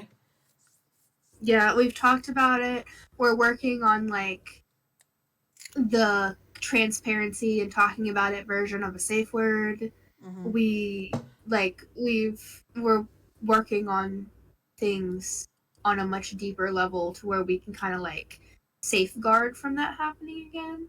Yeah. But at the time, it just felt like I was just like, if I was like, it felt easier to say I'm having a hard time sleeping rather than breaking down and risking putting too much on your plate. I think that's the thing as well, is like I stopped talking about my issues because I didn't want to add anything to your plate. You stopped talking about me, about your issues to me because you didn't want to put anything on my plate. And actually, if we had just had those conversations, there would have been a hell of a lot more understanding. But instead, in trying to protect one another by internalizing everything, there was a resentment that built, and it was like, why the fuck do you not understand the situation I'm in right now? And it's like, we didn't fucking talk about it. Like, Yeah, how the fuck we am I kind of supposed to missed the know? crucial part. We Exactly. skipped the most important part. Like, And then we were pissed off that the other one wasn't fucking psychic, and it was just like, oh yeah, we actually need to have that fucking communication. But I think the communication broke down, and like but you know, that's I think I literally also said when we had like the big talk about it, when we were sharing screenshots and stuff, I said something along the lines of, oh, okay, I see the problem. I wasn't telling you what was actually going on, and you expected me to just read your mind. yeah. No, exactly. We were literally just like, you know, I'm fucking going through this right now, and you're like, I didn't know that, and I'm like, and then you would be like, I was fucking going through this, and I'm like, well, I didn't know that, you know. So like the communication broke the fuck down. But like reading here, so like daytime symptoms: sleepiness, you feel tired and sleepy during the day; irritability, you become easily frustrated and annoyed; difficulty concentrating, you struggle to focus on tasks. I find that so fucking relatable, because even It with, is so hard to focus. yeah, massively, you know. Especially when you haven't got, especially when you are like you are right now running on, what did you say, 4 hours total?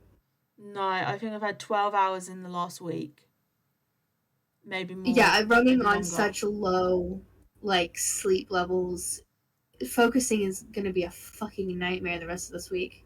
But that's the thing as well, is when you've got that voice in the back of your head saying, you need to do these tasks, you need to do this, you need to do that, you need to also do this, you need to be doing this, you need to be writing your fucking book, but you also need to be doing this, but you also need to be making content, but you also need to be doing this, you also need to be doing this, and you also need to be doing housework, and you also need to be making sure that you're looking after yourself. All of these things, and it's like, I can't fucking focus on anything right now, you know? And And that's why I stop you and I'm like, hey, try not to worry too much about. I mean, I know it doesn't help, but like, just try really hard. Try yeah, really, really, really, really hard. Do your best to try to not worry about all of it at once because we have all the time in the world, you know? yeah. And then mood changes, you may experience anxiety, depression, and other mood disruptions. Memory problems, you may have difficulty remembering things. Fucking massively. Fucking massively. Poor Memory is performance. really hard. Yeah, for fucking real. Poor performance, you may experience reduced performance at work or school. I mean, just listening to me in this fucking episode, you'll be able to hear how many times I have stuttered, or tripped over words, or struggled to read something, or do you know what I mean? Like it, the reduced performance is massive, because even if I'm doing all of these tasks, I'll then like look back at it and I'm like, that makes no fucking sense, you know, or I'll do I something and I'm like, do you I know? literally, it's so great because while we were fighting, I was working on editing the video I made about some of the stuff that has happened in my government Yeah. with, since the elections. And I was working on it and I kept saying shit in a way that just didn't make sense, so I ended up cutting like entire segments out of it because I Mm. knew it didn't make sense. I Yeah. was like, man. I know, it's insane. Um, Increased risk of accidents. My fucking god. You may be prone to accidents due to fatigue. Do you know how many fucking times I have fallen down the stairs, or like I walk into doors? Like my fucking balance Uh-huh. is off 24 fucking 7. Yes. Like Yes, I that is swear also to a god, huge it's thing. like I'm drunk. Like I will literally go to walk to the bathroom or to the kitchen or something, and I'm just bumping into walls, or I'm fucking, and I'm like, what the fuck is going on? But my balance is completely off. I'm like, I'll be like walking down the stairs and like nearly miss a step. The amount of times that I've fallen down the stairs and skinned my fucking legs. The amount of times that I have like been in the shower and like have had no fucking sleep and just sliced my leg open where I'm shaving. And I'm just like, oh my fucking god. What, how, like, how?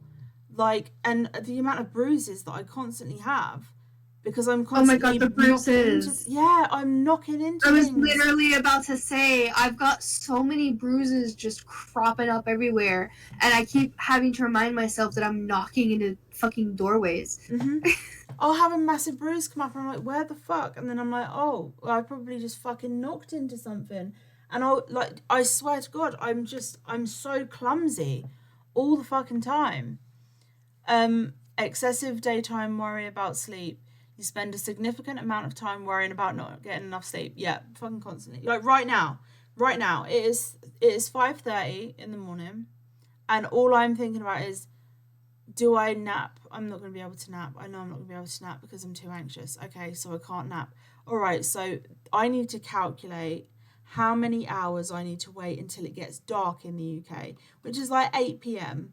Which, so let's round up, say it's 6 o'clock. 7, 8, 9, 10, 11, 12, 6.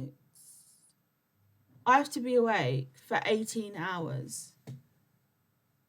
That's so many Is hours. that right?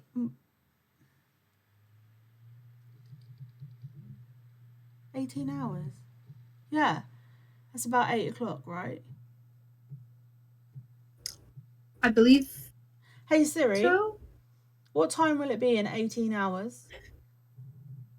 It's 11:39 p.m. Okay, that was well off.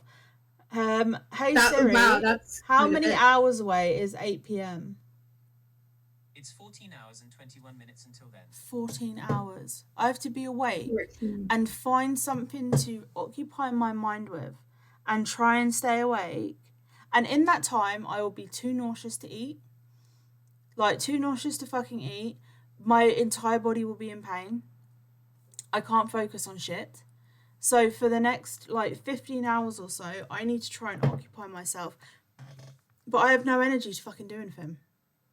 And what also sucks is that we would happily stay up with each other if we weren't In 6 hours apart. different time zones. Which is another thing that comes up as well, is like our sleeping patterns are so fucked, but we work together. So it's like we our sleeping patterns, if they're, sometimes they cross over. Sometimes we end up falling asleep at the same time and waking up around the same time, but it is so fucking rare. I think that's happened with one day. Those times we're so blessed. I think it's happened one day out of the entire time we've known each other. No, it's happened a few times, but it's super rare. Like, it's so rare. Yeah. And I really, really, really try to shoot for waking up at a time when I know you're awake. But it gets so difficult the further along in the week and the month and the year that we go. I do my best. Yeah, it's insane. And so, okay, let's talk about. Also, I was looking it up while we were talking about, like, us fighting and balling up and stuff. Insomnia can infect the logical part of your brain. Yeah, it can impact critical thinking skills, decision making, and memory. Because it affects the prefrontal cortex, which is responsible for critical stuff. Yeah. I've just sent you a link if you want to read this one out. This is about nocturnal panic attacks, which, I mean, we have night terrors anyway due to trauma, which is something that, like, never really goes away. And also, I've noticed that the less sleep I have, if I, for example, fall asleep for like half an hour, I will have the most vicious night terror. And then I'll wake up. And I will have really fucked up dreams. Like, for example, Sage knows about this, because when I wake up and I've had like a fucked up dream, I will voice note Sage when I'm like half asleep. And I'll be like, I've gotten so many half asleep voice messages that are like, hey, I've woken up from a night terror. I'm probably only gonna be awake for the duration of this voice message. Here's the motherfucking tea, bitch. Then I won't be able to get back to sleep anyway, but I would have forgotten the fucking night terror. But like, because, like, for example, at the moment, and like, she'll probably take this as a win, but I don't give a fuck, because let's be honest and raw about this. Since being doxxed by our stalker, the amount of fucking night terrors I have had about certain people, not her, she can fuck off, she doesn't scare me at all, but certain people, like exes, for example, I have had night terrors about them turning up at my home and breaking in. And so obviously the police are involved. If you've been following the stalker situation, you will kind of know bits and bobs. We haven't done a stalker update in a while, even though there is a lot we haven't covered. but it has been sent to the police. And obviously you'll see a lot of it in the Amory files, which will be coming soon. That's something that we're also working on.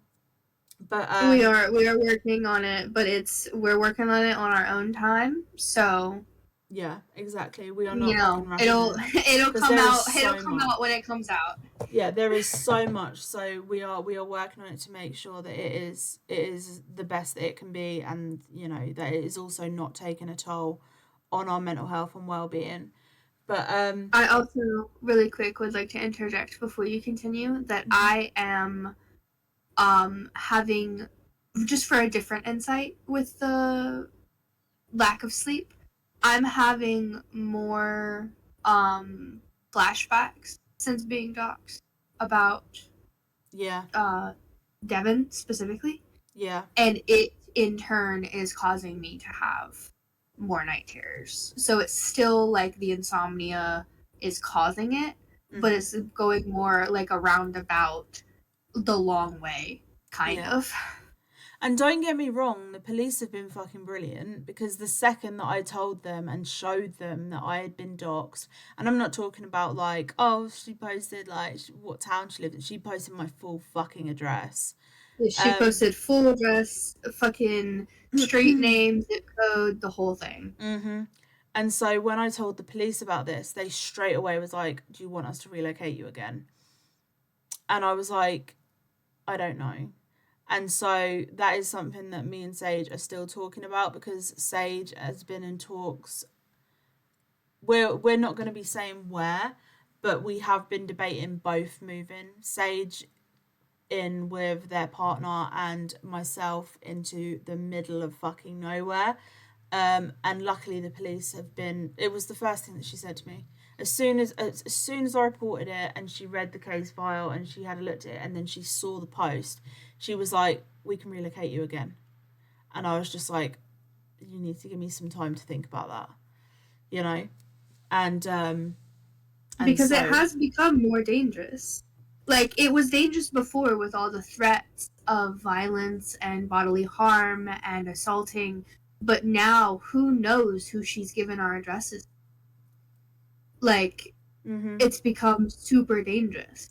So we're especially because really thinking on it. there is stuff that we're going to be touching on in the Amory files, which is a brilliant interview with someone that she used to live with and what she did to her, and knowing what she did to her is fucking terrifying, because we can see her doing that to us, and if she does that to us, we are so at risk. We are so fucking at risk. And so we are incredibly at risk. It's just the more we find out about her and her past, the more prevalent it becomes.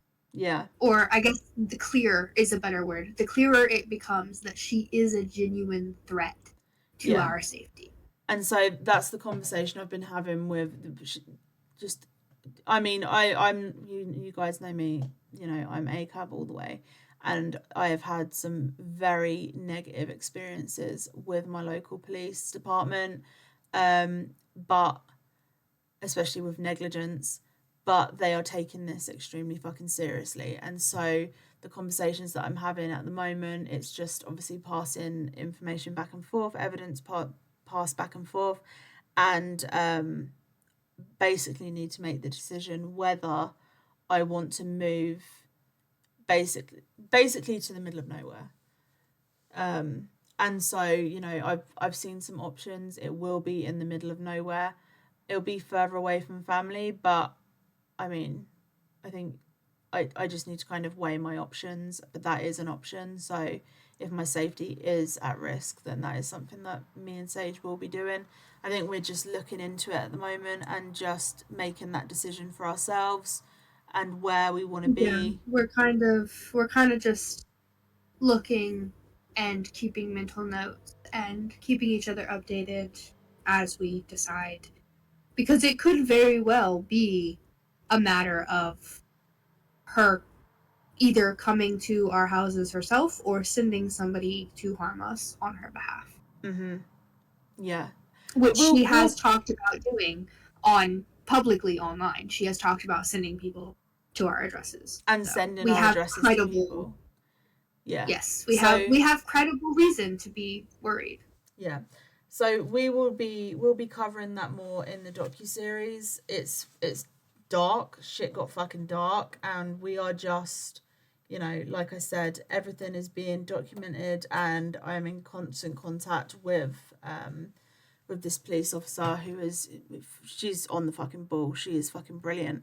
But yeah, that's something we'll get into. But do you wanna talk about the nocturnal panic attacks and night terrors that come with? I mean, this is more a symptom of PTSD, but I think it also ties in massively with our insomnia and the anxiety around falling asleep in general. Yes, because there's kind of that internal panic when you go to sleep of like, am I gonna have restful sleep tonight? Am I gonna have REM, or am I And going to also, be and it's also the subconscious. re-traumatized? It's so wild how your subconscious works, because as soon as I can go most of the day depending on what's going on. If I'm in like a very very social situation, my anxiety might spike and I may need to like take my anxiety meds for it. But for the most part, my anxiety presents itself when I am comfortable in bed and just reading. I will just be reading. I'll be lying in bed and I will be reading. Or do you know what is another thing? There are two major things that I never that I was really fucking shocked by. So obviously you have like the normal things that trigger your panic and like your fight or flight, So like a certain smell, certain any kind of memory, certain memories, night terrors and stuff like that. But there is so many things that trigger your fight or flight and your adrenaline that you didn't even fucking notice. So and I've noticed this with me personally, and I'd love to know if any of you guys also relate, is the energy. This is another reason why I've as you guys know, if you followed for a while, you'll know that I've always suffered with an eating disorder. So the issue that I have is when I was talking to Sage about this the other day, but they've known for, I think, as long as they know me, they've known me. Um, when I eat something, and you anyone that eats, so everyone fucking knows this. When you eat something, you get that little bit of energy. You've just eaten. You've got that burst of energy. Your food is you've got some food in you, and you're energized. You've just eaten. My body, my mind, my subconscious associates that burst of energy that I get from eating with fight or flight. It mistakes that energy, that burst of energy, with a burst of adrenaline. And so when I eat something and I get that burst of energy, my body will go into fight or flight because it mistakes that fucking energy that you get from eating with a burst of adrenaline. And so I will have a panic attack just from eating. And so that's why I very rarely eat. I have one meal a day. I have it at the same time every day. Like there are certain foods that I completely avoid because for some reason it's just worse. I don't know why, but that is one of the things that I was never expecting. If it makes you feel any better, I have kind of a similar thing where, so obviously I try to avoid taking diphenhydramine because, I used to abuse it when I was a teenager. And so I also, by proxy, try to avoid heavy sedating, heavy sedation feeling sleep meds. Yeah. And I don't know if it has to do with because I abused diphenhydramine as a teen, or if it's because when I was on meds in Ohio and I would, I'd fall asleep and a lot of abuse would happen while I was asleep. I have noticed that when I take heavy sedating medicine, that my body kind of does the same thing where it Fucking same. That's what I It was saying earlier. associates the feeling of falling asleep with the burst of adrenaline from It's fight or flight, and then I kind of start panicking about it. No, I'm exactly the fucking same. Like I was literally saying earlier that like and it there is a difference, okay? So if it's a drug that I take and I slowly, very, very slowly start feeling tired and then fall asleep, which is very fucking rare, right? If that's then I don't get that anxiety. But if I take something that is like a fucking tranquilizer and I feel myself being pulled under. You know that feeling of being pulled or dragged into sleep, and you're like, Yeah, it's like when you have anesthesia. I have the same thing with yes, anesthesia too, is it's where like fucking it same, mistakes me suddenly going under for a burst of adrenaline, and then I wake up panicking. That's same. when I told you that I woke up from my when I got my tooth extracted and I Yeah, woke up having a panic attack. That's why I was panicking as I was going under. yeah. Do you remember? I don't know if I want to go into what procedure it was, but do you remember the procedure that I had? And they put me on gas and air, but they also put I think they did something, and it was they also did fentanyl. Yeah. Hmm. And I remember just the fucking panic, just the pure fucking panic. And I was like, please don't put me to sleep. Please don't put me to sleep. They're not, we're not putting you to sleep. This is just going to take your pain away and it's going to relax you. And I was fucking panicking. I was just like, I wasn't relaxed. And so the second that I came out of that procedure, all of these people around me have just had the same procedure, and they're like loopy as fuck. They're still a bit out of it. They haven't, been put to sleep. They're just loopy as fuck from what they've just. I was literally on my phone texting my nan saying, I'm good. And they were like, okay, well, we need to take your blood pressure now. We'll take it in 20 minutes. And if you're good, we'll discharge you. I don't know how the fuck you are like, and you're alert as shit. And I'm like, bro, I'm in fucking fight or flight right now. So, and then I came See, home and was in a fucking trauma response for a good 2 weeks after Mhm, that. Do you remember I could not get out of fucking bed because I was in I this do. massive trauma response from this fucking procedure, and I had two of them, and both of them were fucking horrific. But like, same. So that And feeling see, of I think being dragged under, there is major trauma there, especially from what happened in 2011. There is major fucking yeah, trauma associated with that. which of course because of what happened. I think that is a heavy part of why I have such shit sleep is because I Yeah. never really feel safe when I'm Mm-hmm. asleep unless I'm with my partner because I know 100% that nothing is going to happen to me. Otherwise, I don't feel safe and I'm on like you mentioned earlier, you have high alert. It's a lot harder for you to kind of calm down and it's heightened Mm-hmm. with sleep medicine or with anesthesia. What's wild And to me like I is know no, carry on. right? No, carry I on. know it's not the same thing, but I figured that maybe if I mentioned that, that No, you would I feel a complete. little bit No, I complete. I remember, right. So this was, I think it was just before COVID, and me and Rachel, who was my best friend at the time, um, we had gone to stay at my nan and Carrie's house, right? And we had made up this bed in the living room, right? And so we were watching a film with my nan and Carrie in their living room, and we were just like curled up, and we were just watching this film. And I had a little bit of an edible, just a tiny, tiny amount, a little tiny amount, right? Because if I took too much, I knew I'd have to take a shitload of diazepam. Because the fucking funny thing is, if I get high, and this is, and if you know me in real life, you will know that I was a massive, massive fucking stoner until I was like 25. I was a fucking huge stoner, like just genuinely everything I did, I was high. Wake up high all fucking day until I went to sleep. I was a massive stoner. And then obviously, that's kind of how I'm trying to be right now with, not being able to get meds and all. But continue. so that's what I was like until I had this fucking dickhead dealer who decided to spike the batch with spice, and I had a really bad reaction to Mhm. it. But anyway, so this is that's neither here nor there, right? But anyway, I was obviously in the front room. I had this tiny little bit of edible, like not not even enough to really feel high, just enough to make me feel relaxed, right?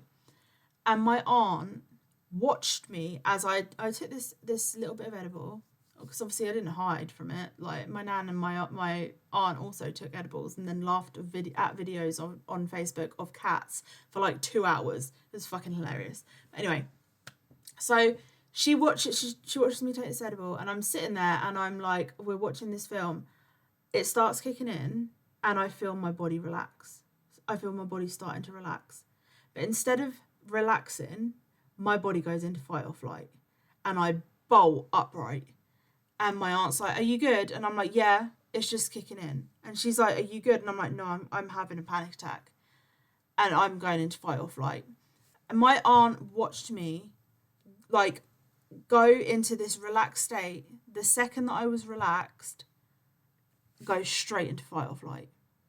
And that is because it's all tied back to 2011. And just for a little bit of context, because I will give you guys this context, I was spiked. I'm not going to go into what happened after that because, you know, that is a conversation for another fucking time. But I was spiked.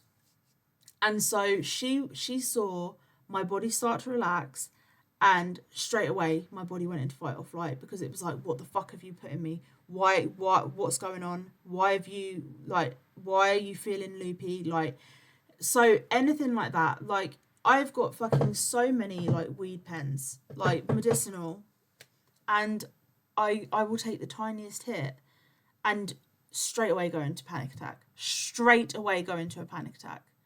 Like, so if I hit one, I have to also take my fucking anxiety meds. And I'm like, so I just don't smoke it. And to be honest, something that helped me the most with my fucking trauma was cannabis. Like using cannabis medicinally fucking helped me so much with my trauma. And then it became something that my body just was like, no, you're too relaxed, there's something not right. And so now my body, every time I go into a sense of like relaxation, it goes into fight or flight. I will be lying in bed, I'll be cozy as fuck, I'll be reading, and all of a sudden my body will just go into fight or flight for no fucking reason.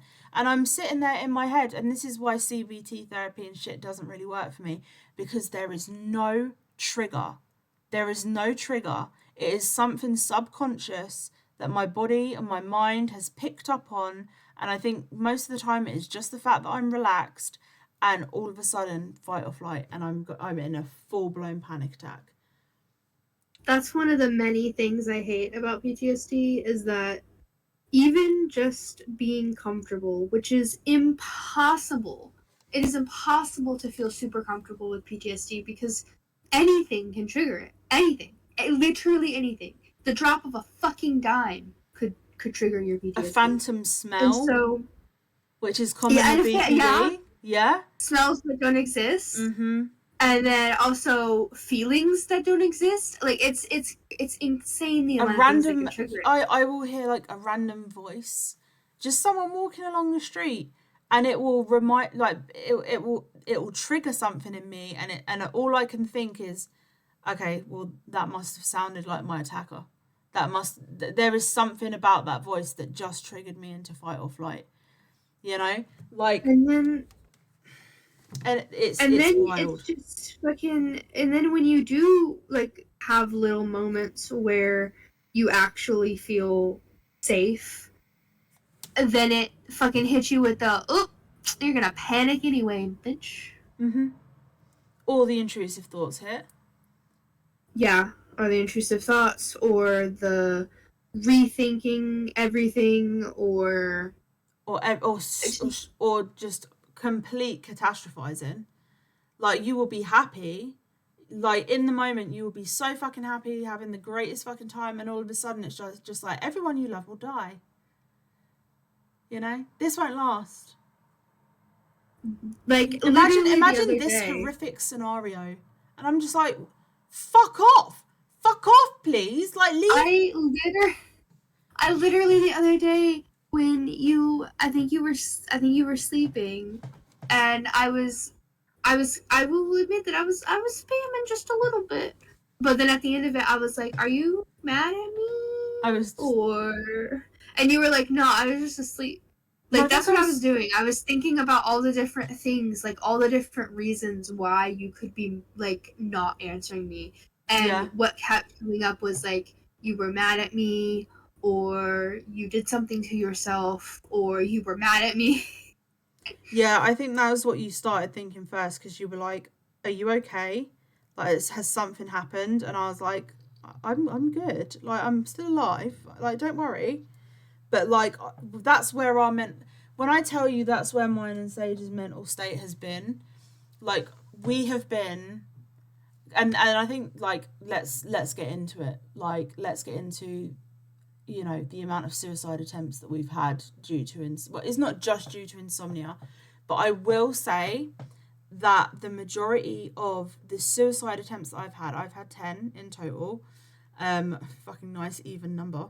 But I've had 10 in total. There planned to be an 11th. I was going to go abroad. I was going to go to the Netherlands. There was a doctor that I was in contact with, and I had spoken to him about the fact that if I had got to the age of 30, and I was still using at the time, I was still abusing diazepam, and I had just had 2 suicide attempts. One, this trigger warning for anyone listening. So, the first suicide attempt that I had, this was all around the same 3 days. Like 3 days. So the first one, I hung myself. My nan found me. She wasn't supposed to. She wasn't supposed to be in the house. But something, I don't know, she just said something in her said, go and check on Keegan. And she found me and she cut me back. She cut me down.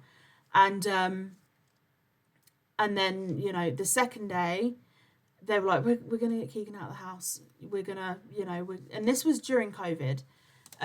But the zoo that is near us was open. And so they were like, we're going to take Keegan to the zoo, because we used to go there when we were younger. It's full of happy memories. And while they're thinking they're doing something that is like going to make me feel so much better, and like, oh my God, it's bringing back so many good memories, and like they think that it's like making me want to live, I'm thinking, what a lovely way to end everything. What a lovely way to go out. What a lovely last day. And so we get back home. This is the day after, bear in mind, that I hung myself. And I overdosed. I took every single cocodamol, hospital strength 3500s, every single cocodamol that I had. And again, I was ready to go to sleep and just fucking die, right? And my aunt came in and she noticed that the bin was full of these empty fucking packets, these blister packets of cocodamol. And she's like, why is this bin full of empty things of cocodamol? And I'm like, I was just clearing out my med box. I have this massive wicker basket full of meds. I was just clearing that out. And she said, no, because you'd cleared it out and you had only refilled your cocodamol like yesterday.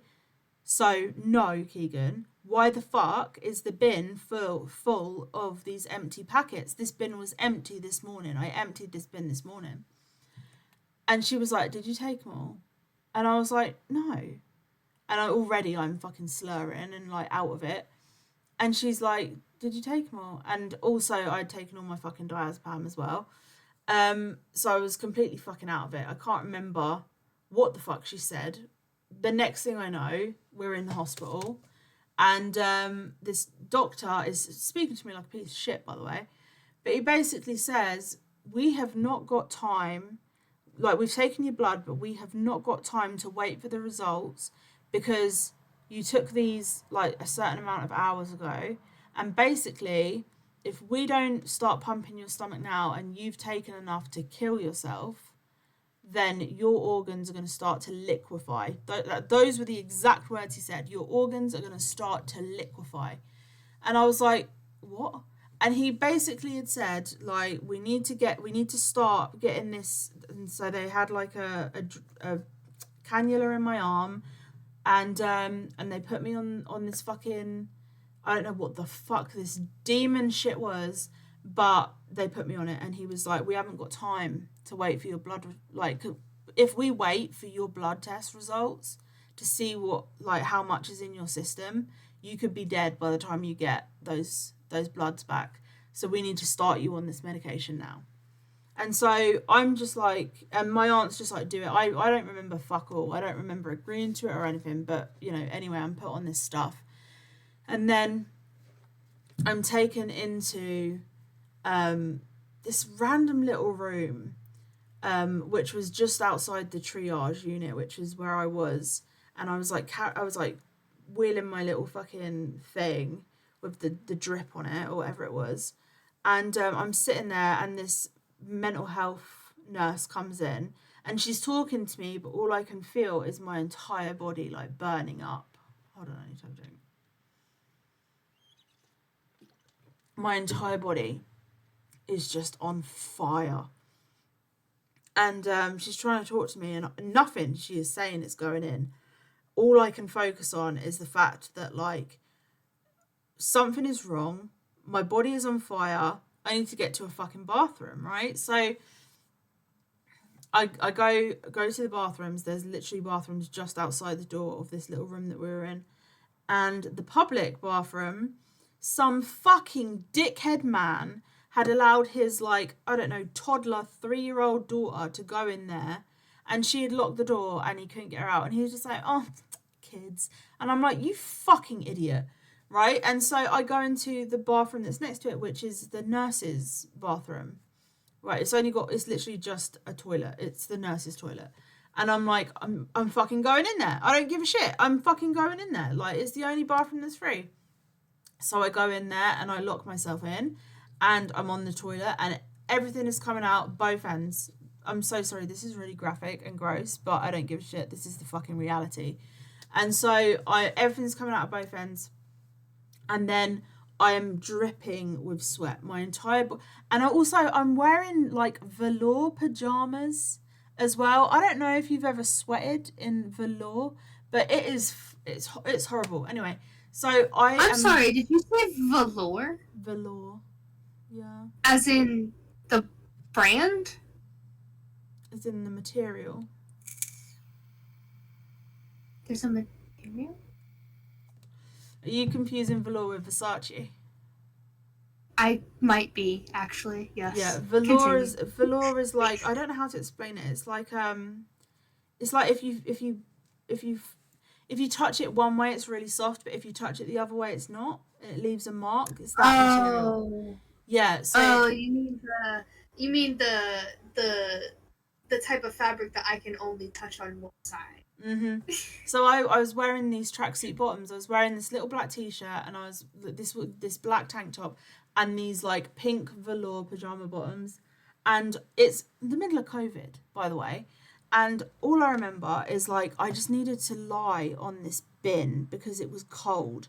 This bin is marked with a fucking, like, you know, the little hazardous materials thing. I don't give a shit. My face is on this fucking ice cold bin, and I'm like, okay. And I don't know how long I'm passed out. All I hear is hammering on the door and people shouting, and I'm like, what the fuck, man? And so I'm like, you know, I'm passed the fuck out. I'm still sitting on the toilet, by the way, with my knickers down by my ankles and my velour tracksuit pulled down, and I'm still being sick, and I'm just like lying on this bin, and I'm just puking. And anyway, they open the door from the outside, and my aunt comes in, and the nurse is shouting, saying, this is the nurse's bathroom and all of this. And Carrie said, get the fuck out. And I was like, oh my God. And so Carrie then comes in, and she's like, okay, are you okay? And I'm like, no, I'm not good. And so she cleans me up, like, and, you know, fucking dresses me like I'm a child. And I'm like, then put in this wheelchair, and they wheel me back, and in the like kerfuffle, I've pulled out the cannula in my arm. So there's blood running down my fucking arm. Don't know where the cannula ended up. Not a fucking clue, bro. And I've ripped the fucking cannula out of my arm. So they had to then put another cannula in my arm. And then they put me on something else. And they'd obviously, I don't know what the fuck they put me on. And then they told Carrie that she needed to go home because it was COVID, and they were like, you can't stay with her. And so eventually they moved me into this like pitch black wing of the hospital, into this room. And I don't know what, I just had this feeling this room is fucking haunted. It felt so off. And so I was like, I need, like, you know, to use the bathroom, or I can't remember what the fuck. I went into the bathroom, nothing worked. Like, the light wouldn't work, like nothing would work. And I just remember being like, okay. So I went and got back into bed, waited for like 3 hours or some shit. And they were like, yeah, we're waiting for the mental health nurse. And then this mental health nurse comes in, and she's like, are you still feeling suicidal? And I was like, no. And she was like, so did you try and kill yourself tonight? And I'm lying because I'm still planning on killing myself. So I'm like, no, I was just really, really tired, which I was. But I have a video. I have a video which I don't think I've shown anyone ever, but I've posted clips of it in like a TikTok compilation, and you may have seen it. It's like just me with my hand, with my head in my hands. And that video, I'm just crying. It was the last video that I had ever recorded, or planned to ever record. And I'm just saying, I'm so tired. I'm so tired. I haven't slept in over a week. I'm so tired. There was nothing left. I was so fucking tired. And I just remember thinking when I hung myself, when I came around, I was so angry at my nan because I'd felt peace. And it was like I was finally getting that sleep that I needed. And then, anyway, I got sent home. I was puking for the next, like, fucking 3 days. And my fucking nan and my aunt are, like, coming in and emptying this bucket of sick. Oh, my God. And then I still was just like, I still want to fucking die. And so I messaged this dude, this renowned fucking doctor in the Netherlands. And I spoke to him, and I said that I wanted voluntary euthanasia. I wanted to go over there and basically choose to die, and that way my family could say their goodbyes. And and he said that, is this truly what you want? And I was like, yeah. He was like, okay. And then he started telling me that I needed to speak to my GP and stuff like that, and then we could get the ball rolling. And I had to be sure, and I needed to speak to like mental health professionals and stuff like that. And I was like, okay. And I basically said to him, I was like, but, this isn't an immediate thing, so I wasn't going to do all this shit yet.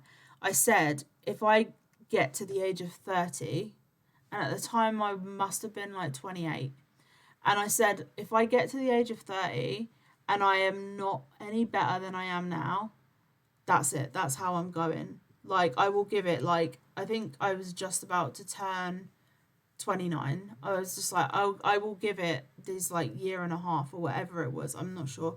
It was a year or something. And I said, if I make it to 30 and things aren't better, then I'm done. Like, I'm completely fucking done. And my sleep never got better, but things did get better, luckily. But those attempts, all of that was caused not only by like, the shit I was going through and the trauma and stuff, but the lack of sleep. I was so fucking tired. Like, so fucking tired that I can't even put it into as tired as I am now, but obviously I've been through a hell of a lot of healing, and like I've put a lot of work in, so I'm not suicidal now at all. But there are always like suicidal ideations and stuff, so but like I am safe.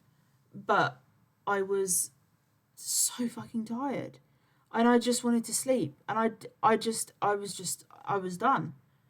I felt like I hadn't rested in like a decade, and I was so fucking tired. And so it wasn't even that like I wanted to die. It was just like, I just want to rest. I just want to rest. And death felt like the only way that I could get that rest. My brain was just not fucking functioning. I was in the depths of fucking trauma, the depths of fucking addiction, and I had just not slept. in so long that my brain was just like not fucking functioning at all. Didn't matter how many sleeping tablets I was taking, and I was overdosing on the sleeping tablets every fucking time, every fucking night. And every morning, my aunt or my nan would come in and they'd be like, "Did you sleep?" And I'd be like, "No." And I was just a shell. I can't, like a zombie. I was not there, which is like how I am now. But like obviously, I have the frame of reference and the tools that I need to kind of get through it. But like the exhaustion and like how emotional and like how dopey and how clumsy and how sick I feel all the time and how ill it makes me physically.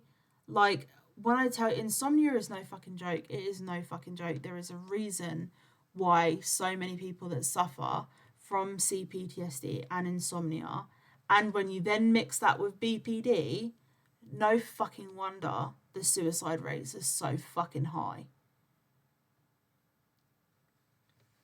So that was a lot. Yeah, it was a lot. So I apologize to anyone. Again, if it makes you feel any better, 2 out of the 3 grippy sock vacations for me were caused by sleep deprivation. Yeah. Because, Devin liked to not let me sleep. I He think could that's one sleep, thing. but Yeah, I wasn't allowed to. I think that's one thing that I'm not going to get into is the sleep deprivation that I experienced in 2019 and what happened with that, because that is still so fresh. But when I tell you that sleep deprivation is one of the most evil fucking things you can do to a person, there is a reason why it is torture. It is classed as torture. It is one Did of you the most know? evil fucking things you can do to a person. Did you know that it'll only take a week for you to start going crazy from sleep deprivation, and only 4 days for hallucinations to start? And See, that this is if you don't sleep for long enough, it will kill you. this is the thing. So when I had that like over a week where I hadn't slept and I started having, suicide attempts, when I started attempting, I had started having those hallucinations, auditory and visual. So, for example, I was obviously staying with my nan and Carrie throughout COVID, and I heard my nan, clear as fucking day, shout, "Keegan," and I'm like, "Yeah," and then again, "Keegan," and I'm like, what, right? And so I go out and I can't find her anywhere. And so I'm like, she's just fucking called me and I didn't hear the front door go, where the fuck is she? I message her. I'm like, where are you? She goes, we're out walking the dogs. We've been gone for like half an hour. We'll be back soon. And so I had started having like auditory hallucinations like all the fucking time. Like I was hearing people call my name, and like that also, oh my god, I remember I had been put on this drug amitriptyline that was meant to help me sleep, right? It knocked me out, but it was like I was lucid dreaming, and I had been put on this fucking drug, and I heard someone whisper something in my ear. Can't remember what it was, but then all I heard was this clap right in my ear, and I fucking jumped up, and I was like, "What the fuck?" And no one was there. And then when I went and fell back to sleep, because I was like, I must have imagined it, fell back asleep. I have always been able to control my surroundings when I've been lucid dreaming. But when I was on this fucking drug, amitriptyline, I was fucking lucid dreaming. And usually when I'm lucid dreaming and I want to wake up, I tear at the walls like it's wallpaper. And the wallpaper then comes away and it wakes me up. It's like that was how I would wake myself up from a lucid dream. So I'm in this white room and in my dream, and I start clawing at the walls to try and like, claw the wallpaper off. But every layer, there is another thing of wallpaper behind it, and I couldn't wake myself up. And I'm just like, and then there would be like consciousness, so I would like kind of start rousing and like waking up, but then the dream would drag me back in. that went on for what felt like forever. It was fucking horrifying. And when it came to visual hallucinations, I kept seeing Marley, like, who was, outside, like, chilling with Drexel and stuff like that, and, out for walks and stuff. But I would keep, like, moving my leg because I would feel him, like, moving around on the bed. And then I would look and I would see him lying on the bed. And then my nan would come in and Marley would run in. And I'm like, what the fuck? You were just on the end of my bed. But he wasn't. I just kept seeing him. Fucking wild. That's the kind of shit that happens when you are so severely sleep deprived that I don't think people you truly can't trust your understand. eyes or your ears or your brain or your thoughts. It's insane. It can get so fucked up so fast. Yeah. Like, your brain can just get so warped, and it's just it gets so bad so fast. And then you also, like, I feel you'll also have, like, these stints of energy where you're just like, oh, I was tired, but now I'm not, so I guess I don't need sleep. And then Yeah. you just kind of get in that cycle of, like, I'm so tired, but I'm also so awake, and then it can just go on over It's and over also and over like and over. you also have that I'm so fucking tired, but, like, I can't justify sleeping right now. And then when you try and justify it and you're like, you know what, you just need to allow yourself to rest, even if you just sleep and then you wake up and it's dark and then you go back to sleep. Just sleep because you need the sleep. I will then lie there in bed, and the second I make the decision to go to sleep, my body's like, nope, you're awake. And I'm like, 2 seconds ago, I was drifting the fuck off. 2 seconds ago, I was struggling to keep my eyes open. But the second I make the choice to, like, okay, all right, I'm actually going to, like, put my phone on the side and just, like, lie down and try and sleep for a bit, my body will be like, nope, you're awake again. See, that's why my partner has to kind of. I say force, but they don't really use any force. They have to force me to go to sleep. Like, they turn off all the lights and they tuck me in and they put on my ASMR, and if need be, they'll give me those little calm gummies. And that's when they, like, are able to tell that I haven't had a lot of sleep. They're like, right, you're at my house, so you're gonna sleep. And then I'm like, but I can't justify it. All of our time's gonna be out the window. And they're like, I don't give a fuck. You're gonna sleep. Yeah. Yeah. Like I said, the last good night's sleep I had was October 2023. I fucking hate that. So, And like I don't always, feel safe enough. It's just like I've noticed that when I do with feel some safe people, enough I to do. have, like, a good I've noticed that, like, for example, I've noticed that I will fall asleep better because obviously I've got, like, a spare room, so, like, sometimes, like, people will come over and stay, and, like, especially, like, when sometimes it's like my nan or, like, Carrie who just need a break from each other, and they're like, right, I'm gonna come over. Or, like, my nan usually comes and stays over if I've had, like, a procedure in the hospital, which is more common than anyone ever fucking needs. But it is what it is. But Carrie used to stay over a lot because we would do, like, Fright Night Fridays, which is where we would watch horror films and then whatever. But what I would do and always ask them to do is I would be like, right, because they obviously didn't go to bed till, like, 11, maybe, like, half 11, 12ish at the weekend. And I'd be like, right, it's 10 o'clock or it's half 10 or whatever. I'm going to go upstairs. I'm going to get into bed. And because I can hear you downstairs and I know someone's in the house, or I know someone's next door in the bedroom watching TV or something, it makes me feel safe so I can go to sleep. Like, but even then, I will still struggle to get to sleep in some, in some occasions.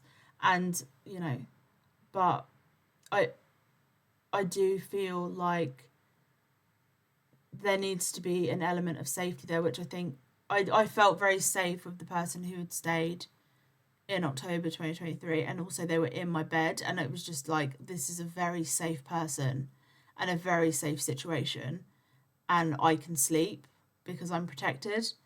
But like I also, feel that way if there are people just that is not anyone, like there is that, there is very few people that I allow stay in my house.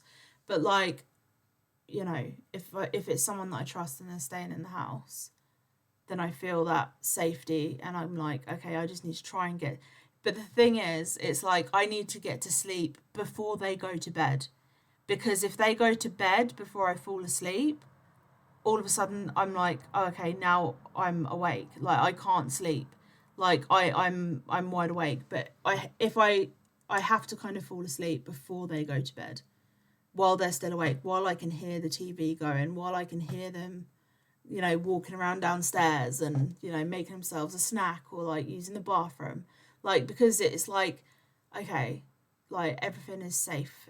Like because they're safe, they're doing their thing.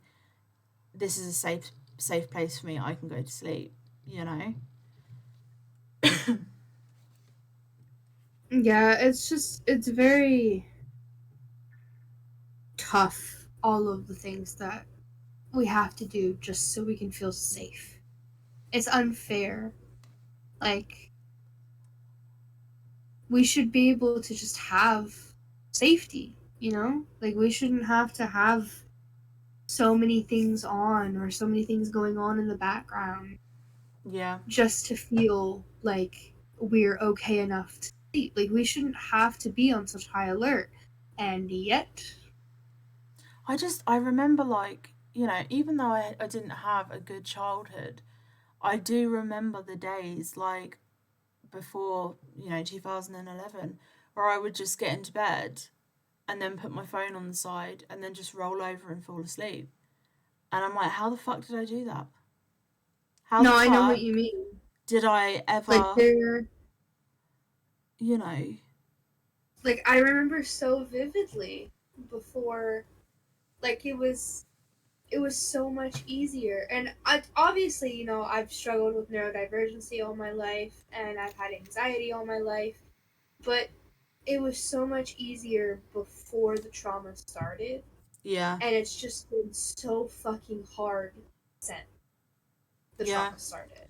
I think the thing is as well is like the back then before the trauma, struggling to sleep would be like me not getting to sleep till like 1 or 2 in the morning, and then I'd be like, oh my god, I didn't sleep very well last night. I didn't get to sleep till like 2. Unless it was a night when I was like, partying or whatever. But like if it was a night where I was working or whatever, I'd be like, oh my god, I didn't sleep well last night. I didn't fall asleep till like 2 in the morning. And now I'm like, I fucking wish I was falling asleep at 2 in the morning. But like even then, I would have all of my fucking lights off. I didn't sleep with the TV on. I would literally just like, right, put my phone down and then just turn over and then just drift off and fall asleep. Like like it was normal. Like I could just literally close my eyes and I'd fucking fall asleep. Man, I couldn't even. I would. The list of things that I would do to be able to just drift off it would take 20 years to read. I Like, swear, do you know what as well is I see so many like TikToks, and it's like, especially like the whole, oh hiccups, the whole like, I see it mostly on the clean girl trend.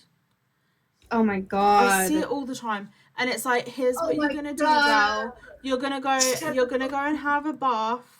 You're gonna go and have an everything bath, and you're gonna use bath salts, and you're gonna use bubble bath, and you're gonna have an everything bath, and you're gonna make sure all your sheets are changed, and then you're gonna, then you're gonna make yourself a tea, and you're gonna light yourself a candle, and then you're gonna watch, you're gonna read something on your phone or some shit, and then it's like, and then you're gonna curl up, and then you're gonna put your phone on the side, and you're gonna turn all the lights out, blow out the candle, and then you're gonna have the best. Oh, you're gonna do all your skincare, and then you're gonna have the best sleep of your life. And I'm like, on what fucking planet? On what fucking planet? I'm like, I know it's dramatic as hell, but whenever I see those on my For You page, those types of videos, I'm like, I feel personally attacked. Yeah. Like, I feel like this is a personal attack on me, because, like, in what world? I know. So, like, you're going to condition your hair twice. You're going to do all your skincare. You're going to Girl, do this. I already wash and condition my hair twice. What more do you want from me? You're going to get into your fresh sheets. You're gonna blow out your scented candle. And then you're going to curl up and you're going to have the best sleep of your life. And I'm like, on what fucking planet, Janet? Because are you serious? Are you serious? I could do all of that and I'm still going to fucking get into bed and be like, well, okay.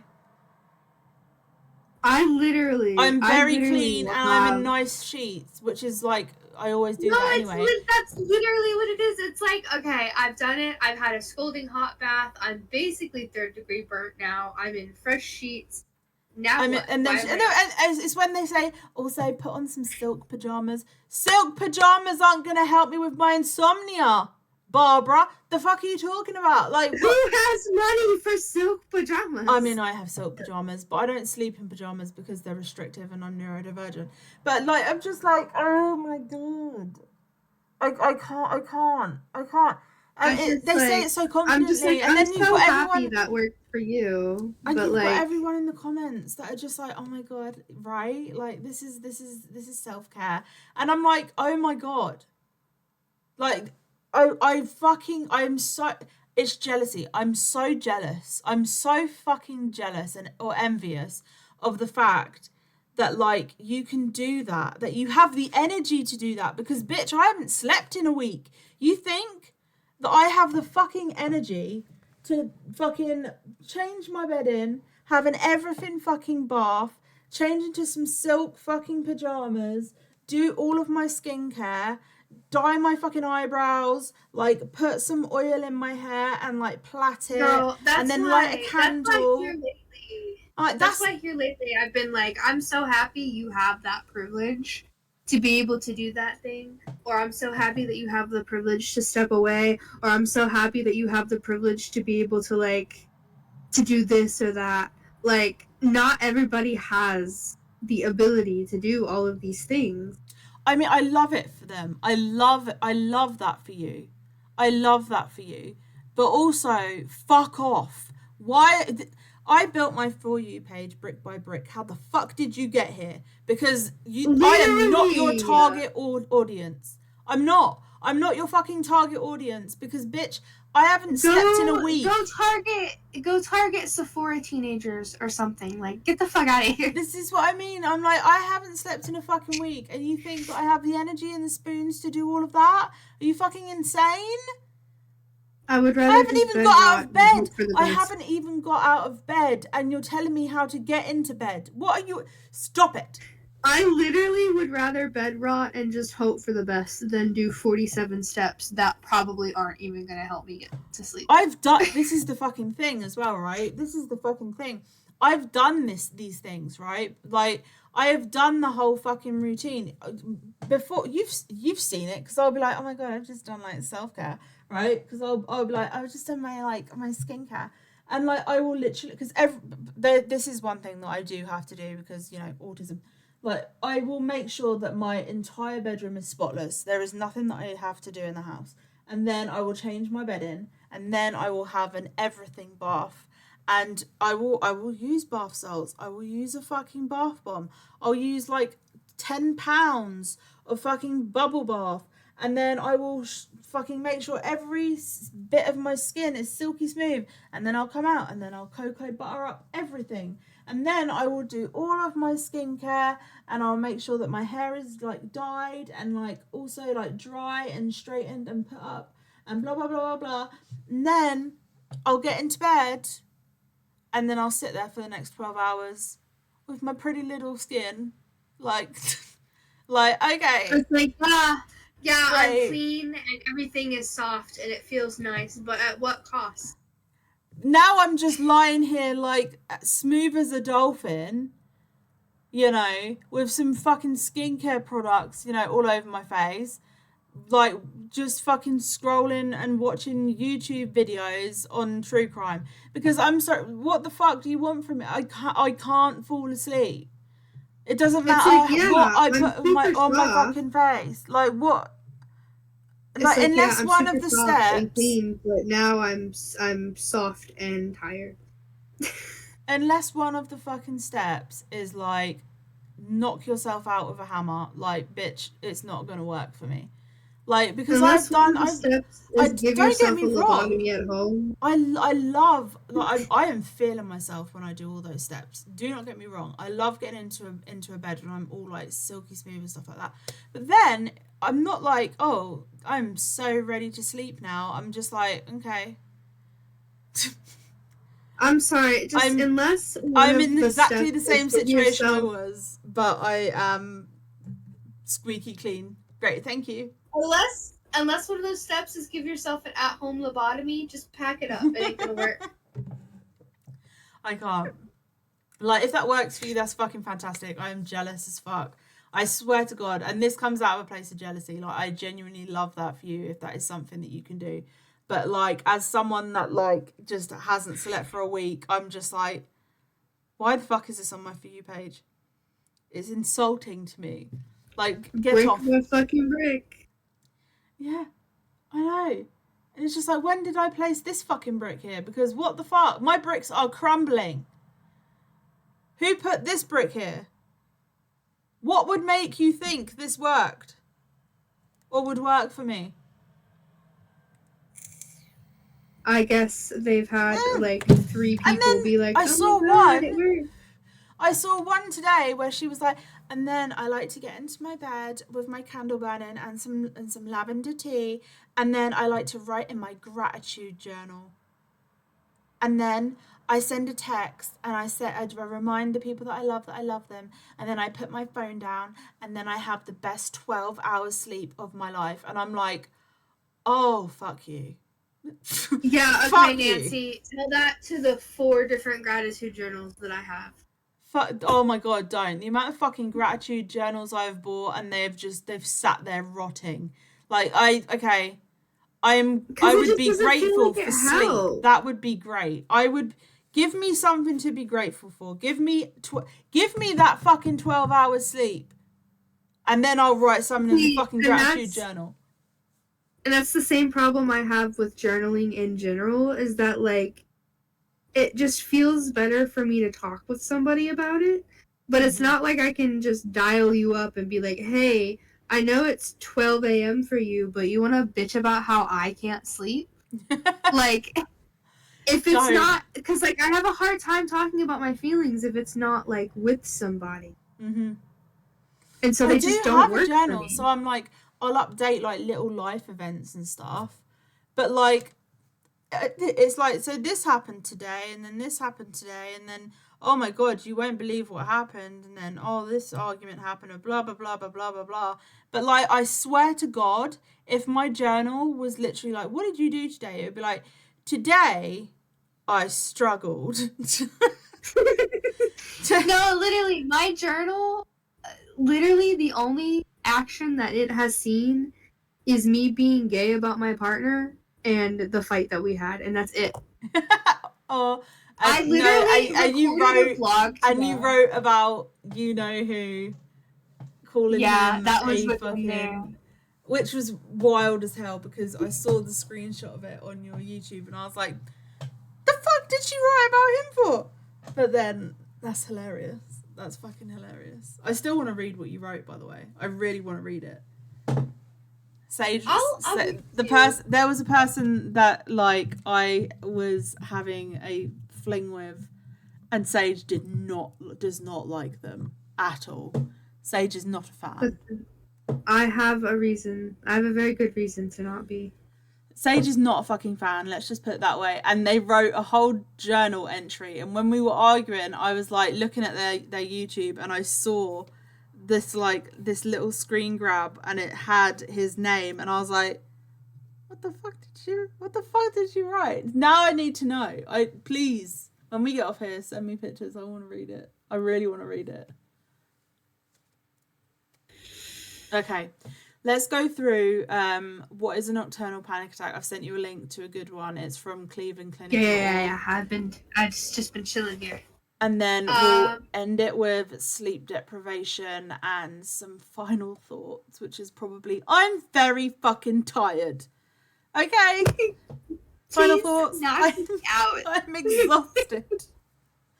Okay, this is from the Cleveland Clinic, which I was gonna say I am a Grippy Sock alumni, but that is a lie. Not Cleveland, so I won't say that.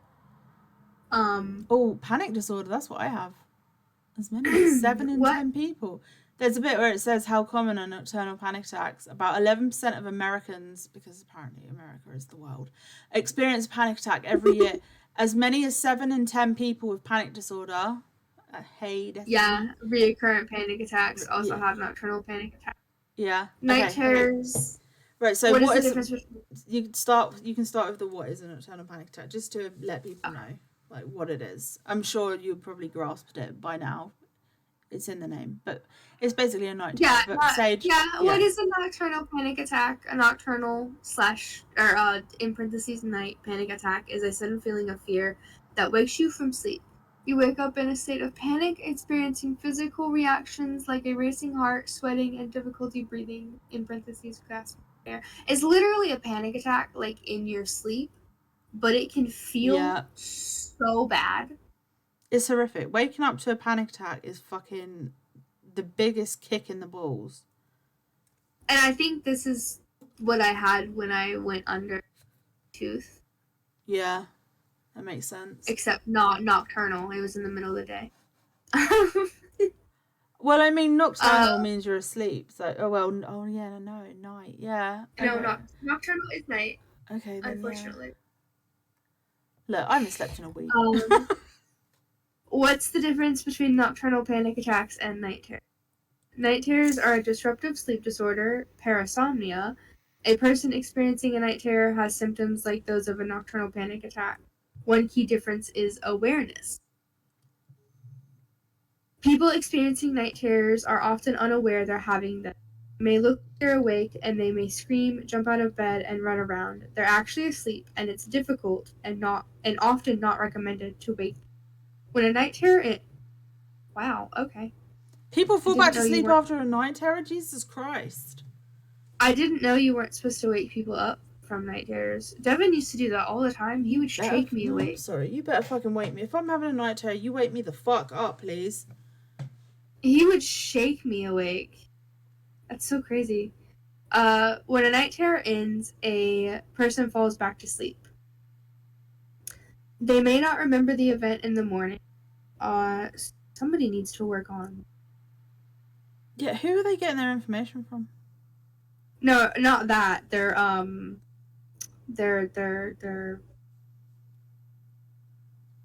punctuation. That's the word I was looking for. Somebody needs to work on their punctuation. They're stopping these sentences way too hard. Yeah. Children are more likely to have night terrors, although adults have them too.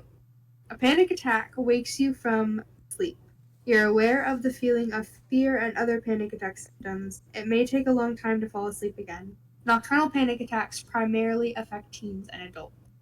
That's the only two demographics of age. Okay. Never mind. Children also exist. Oh my god. Okay. Continue. What causes panic attacks at night? Everything. Experts don't know why some people experience panic attacks. I can tell you. Something affects your brain and nervous system. Something affects how your brain and nervous system perceive and process fear and anxiety. Most panic attacks happen during the day, usually when a non-threatening situation triggers a panic response. Similarly, nocturnal panic attacks don't have a basis in this situation. So, everything. What are risk factors for nocturnal panic attacks? You are more likely to have panic attacks at night if you have them during the day. Great, I could have told you that. Mm-hmm. Other risk factors include anger or hostility issues, anxiety disorder, depression, insomnia, or sleep apnea, OCD, and substance use disorders, including alcohol use disorders.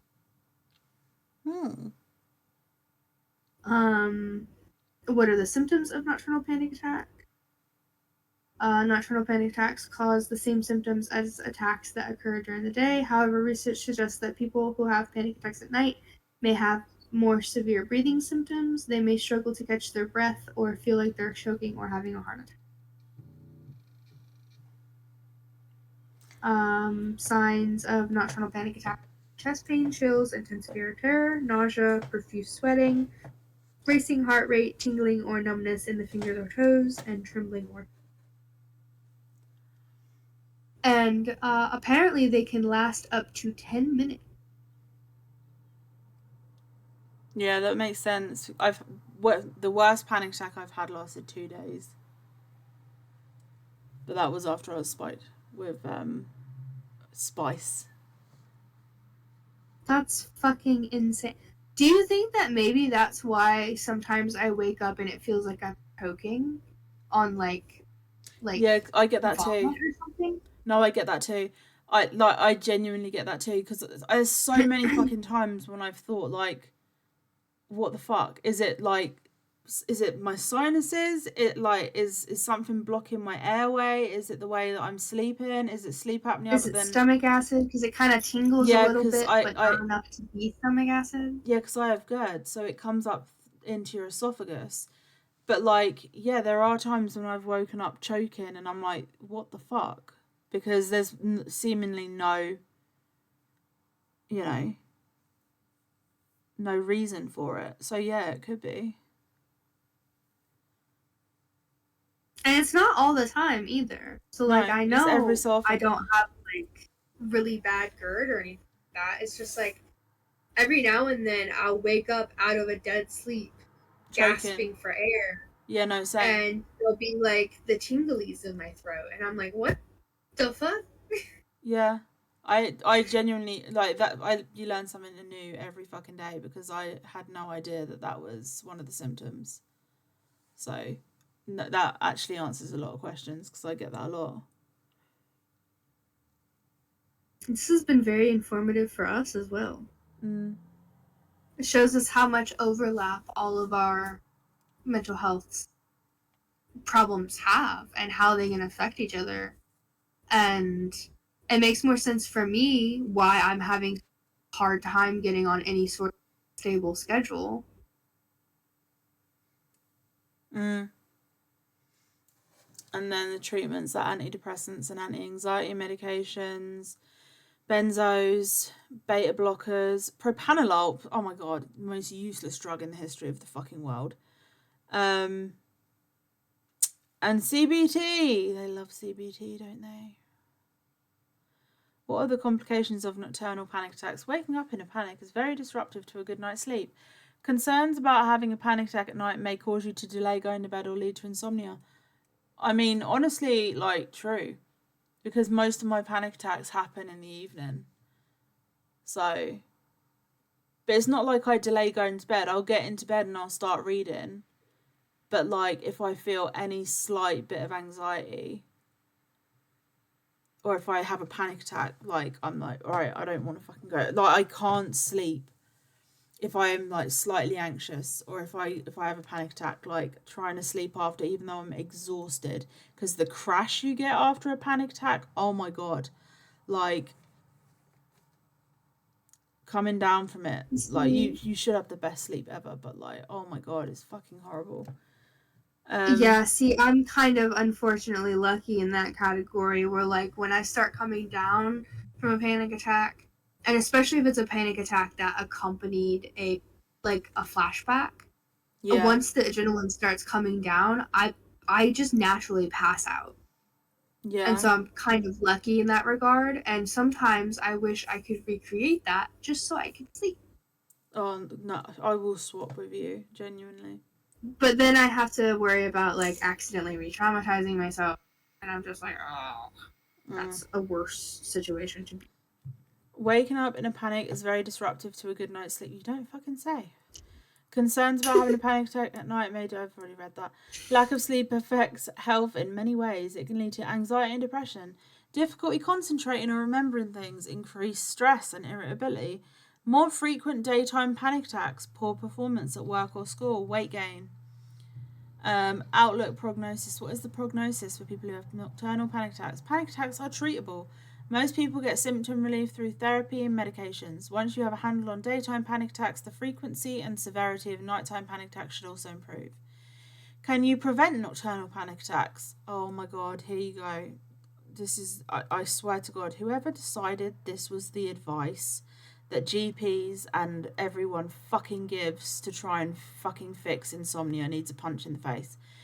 These steps may lower your risk of having panic attacks. Eat a healthy diet, cut back on caffeine, and exercise regularly. Find healthy ways to manage stress, like meditation, Tai Chi, or calling a friend.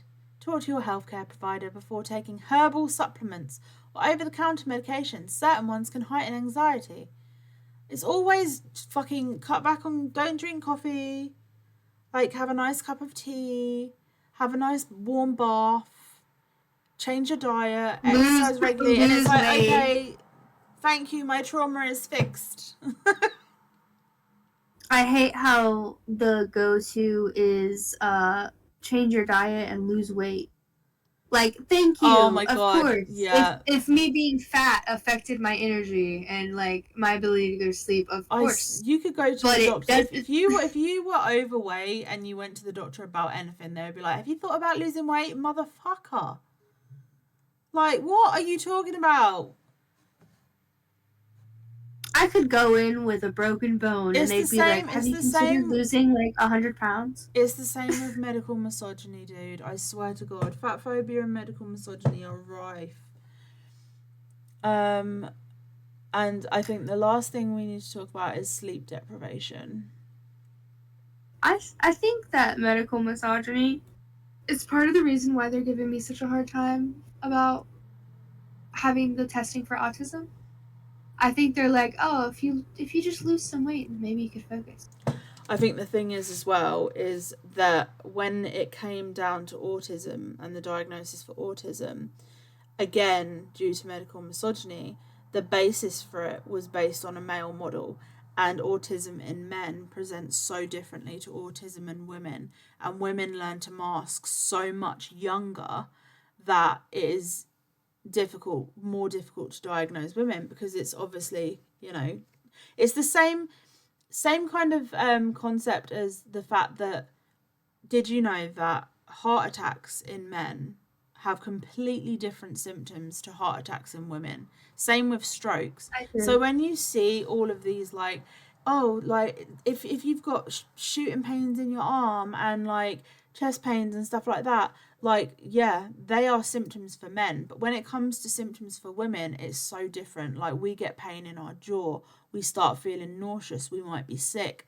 But again, because the main model that is used in the medical community is a man, it's like, oh, well, these are the symptoms for men, so it must be all the same for women. And it's like, also, just to add this in there, because while we're talking about medical misogyny, did you know that when they were developing the contraceptive pill, they were actually developing it for men?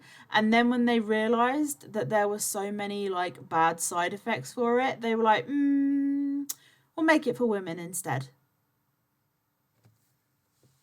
I did not know that, but I did know the heart attack thing, the heart attack one, because I remember you telling me about it. And then like 2 weeks later, I had an argument with a misogynistic woman actually on Twitter, and and she was speaking nonsense, and I was like, "Are you okay? Are you having a stroke? Are you having a heart attack?" And she pulled up the symptoms and was like, "No, I'm not having any of these symptoms." And I was like, "Babes, that's the symptom for men." Medical misogyny, bro. It's a fucking thing. It's why it takes women so long to get diagnosed with things like endometriosis.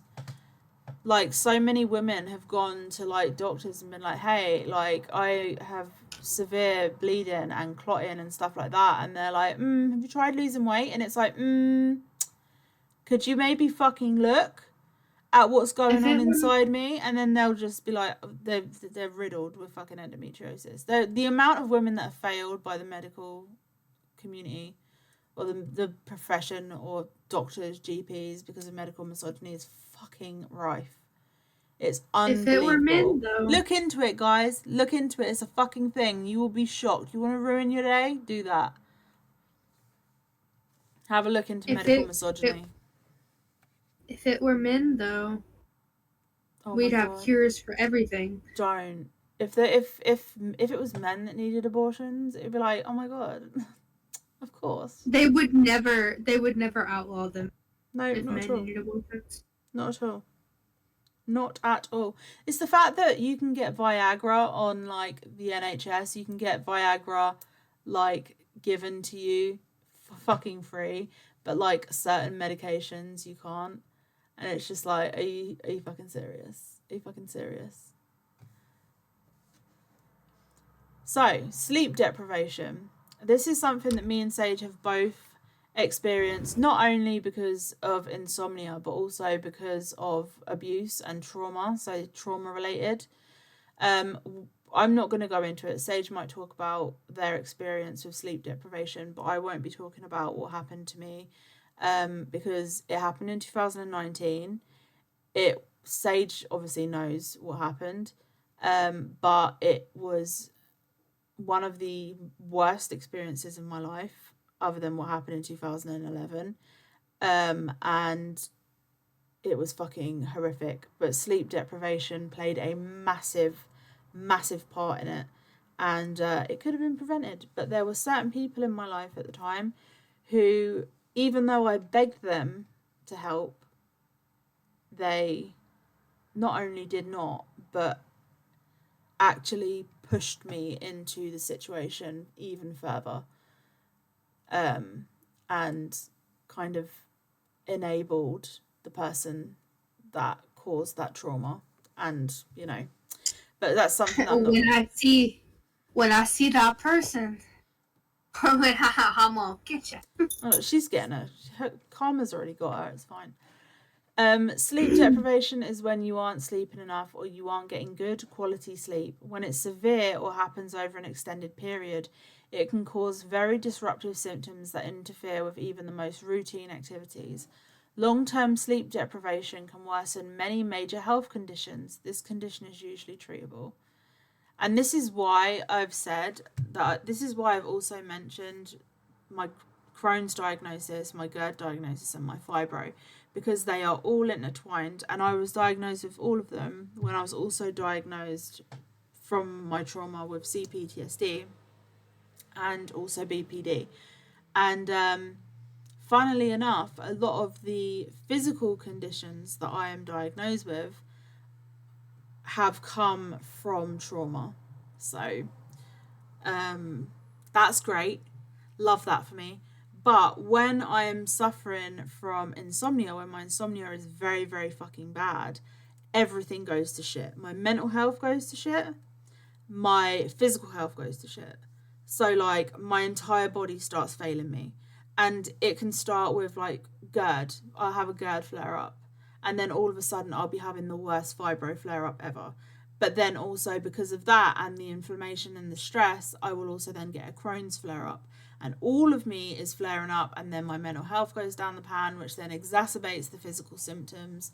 And yeah, insomnia plays a massive part in it. And when I'm not getting that restful, restorative sleep, it means that my body cannot heal the damage that is being done to it. So it is actively getting worse. It is actively getting worse. Yeah, because you have to remember that sleep is your body's way of naturally healing as well. So if you don't have enough time to heal, yeah, it's a really bad cycle. It's such a bad cycle. Also, just having sleep in general as well. If you take out the physical aspect of it, we use sleep to deal with everything that we've dealt with through the day, like throughout our dreams, throughout our sleep cycle. We use that time for our brains to heal, for our brains to come to terms with things that have gone on with during the day and stuff like that. So if you're not getting that sleep, like, the damage that is being done to you mentally and physically is fucking insane, which is why sleep deprivation is used as a form of torture. And it's just a lovely little side effect of trauma. And we love that for us. Overview. What is sleep deprivation? Sleep deprivation is when a person doesn't get enough sleep. This can be a short-term issue affecting one or a few nights, or it can be a chronic concern that lasts weeks or even months. Try years. Sleep deprivation can happen for countless reasons, many of them harmless, but it's also a key symptom of certain health conditions. Sleep is something that everyone needs, and most people need a similar amount depending on their age. The amount also changes with age. However, some people need more sleep to feel well rested, while others need less. These exceptions aren't common. A change in your sleep patterns, gradual or sudden, is a reason to talk to a healthcare provider. The average daily... Oh, this is going to be crazy. The average daily amount of sleep needed by age is... So let's go to us. Adults, 18 years and up, 7 to 9 hours. 7 to 9 hours a day. I've had that in 1 week. Oh, I'll get that eventually when I, go into my little coma. I've had about 12 hours in a week. I'm meant to have 7 to 9 hours a night. It's impossible. It's fucking impossible. And then people expect, and then it's like, and then there's also the stress you put on yourself. But you're not doing this. You're not streaming enough. You're not doing this. You're not writing. You've stopped writing for the moment. Like, you're not doing the blah blah blah blah blah. And it's like, oh my god, I'm trying to fucking just survive this. Like, what do you want me to do, bro? I feel the same way with, like, remember I was telling you that I'm currently in video purgatory right now? Mm-hmm. I've got like 4 videos chilling in video purgatory. I'm still on hiatus from the spicy site. Mm-hmm. I've stopped looking for like other things that I can do to make money in the meantime. Do you know what's so funny? That's why I stopped also having the OnlyFans. Because I remember getting so many emails and it would be like requests for certain things and stuff. Obviously, I had like big fucking boundaries on there. And so like certain videos was just like fucking no. But like, mm-hmm.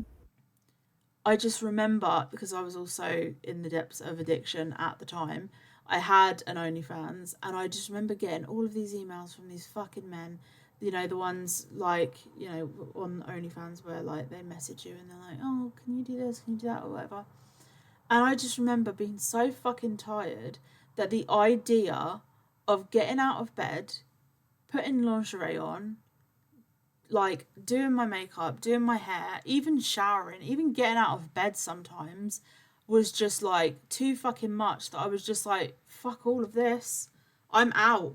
I'm fucking out, man. I've kind of got the excuse of we don't have anywhere currently to film that's going to be quiet or empty enough for us to be like proper about it.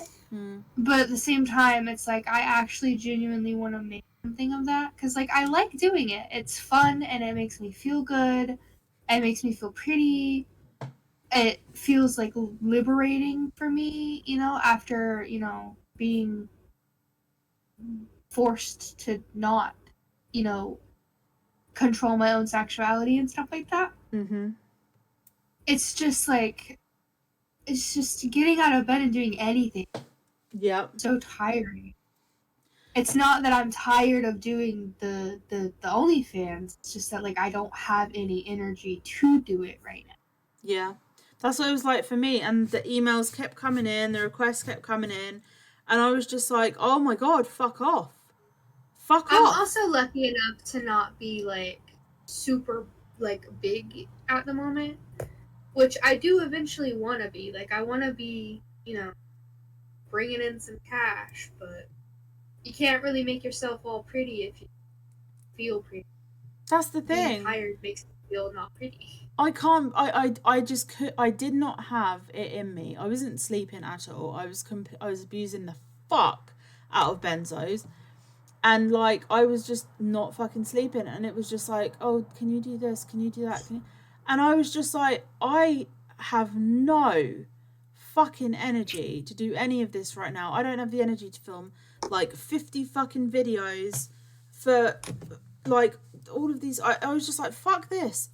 So I was just like, no, I'm out, peace, I'm good. I also have like complete control over requests as well, so I don't take any that I don't No, same. know that I But can it was for just sure like, do. the thing is, I will say that when I had an OnlyFans, I did have hard boundaries. So like, you know, there was nothing like, there was like suggestive photos and stuff like that, and suggestive videos. But I never showed anything other than like topless, you know, and stuff like that.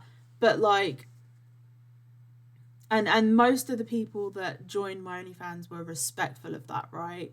But it was like the requests would be something like, can you do this in like this outfit, and can you do this in this outfit, and can you do this while saying this, and can you do this like in this kind of voice, or can you do, and I was just like, oh my god, this, the overwhelm when I had I had nothing to give, bro.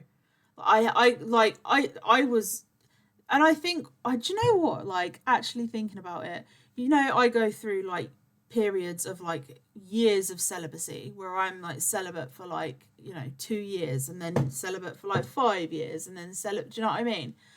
I think it's just, I'm just so fucking tired. I'm just so fucking tired. Like, just this is also why I don't date. Like, the idea of being on any, first of all, 4B, like 4B, but also like the reasons why I like wouldn't date before that, even though I had like fucking, you know, Tinder and all the fucking apps and stuff like that, it was like the idea of like talking to someone, getting to know them, then getting all dressed up, and then going to a fucking, you know, meal, and I was just like, I haven't fucking slept in a week, bro. I can't deal with it. I can't deal with it.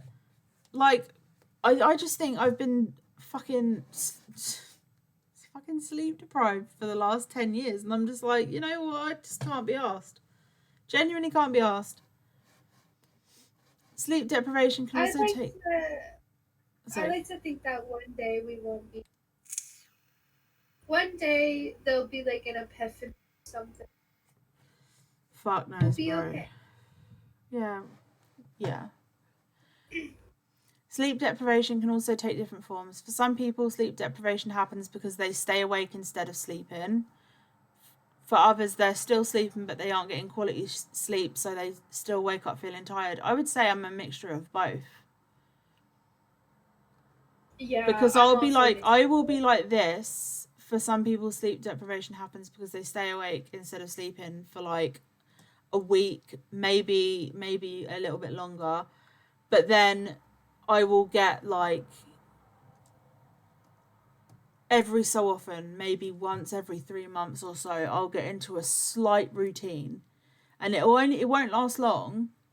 But then anytime I do sleep, and it doesn't matter when, it doesn't matter if it's a nap, it doesn't matter if it's a coma, it doesn't matter if it's like in a routine, I never ever wake up after having quality sleep. I never wake up and think, oh my god, I'm so refreshed and ready for the day. I wake up and I'm fucking knackered, and I'm like, I could sleep for another 5 fucking hours. I could literally go back to sleep right now. Sleep deprivation usually isn't a major problem in limited, isolated amounts. However, research shows that chronic sleep deprivation can cause or contribute to a variety of health issues. What is the difference between sleep deprivation and insomnia? Insomnia and sleep deprivation are closely related but aren't the same thing. Insomnia is when you're unable to sleep when you try. Sleep deprivation is what happens when you don't give yourself enough time to sleep, don't get enough sleep, or both. So what, are we just a mixture of both? We suffer from insomnia and sleep deprivation. Who does it affect? Sleep deprivation can happen to anyone at any point in their life. How common is it? Sleep deprivation is very common. Experts estimate between 50 million to 70 million adults in the US meet the medical criteria for sleep deprivation at any point in time. Virtually every human being experiences sleep deprivation at some point in their life. For some people, it's simply a greater or longer lasting issue, and it happens for a more serious reason.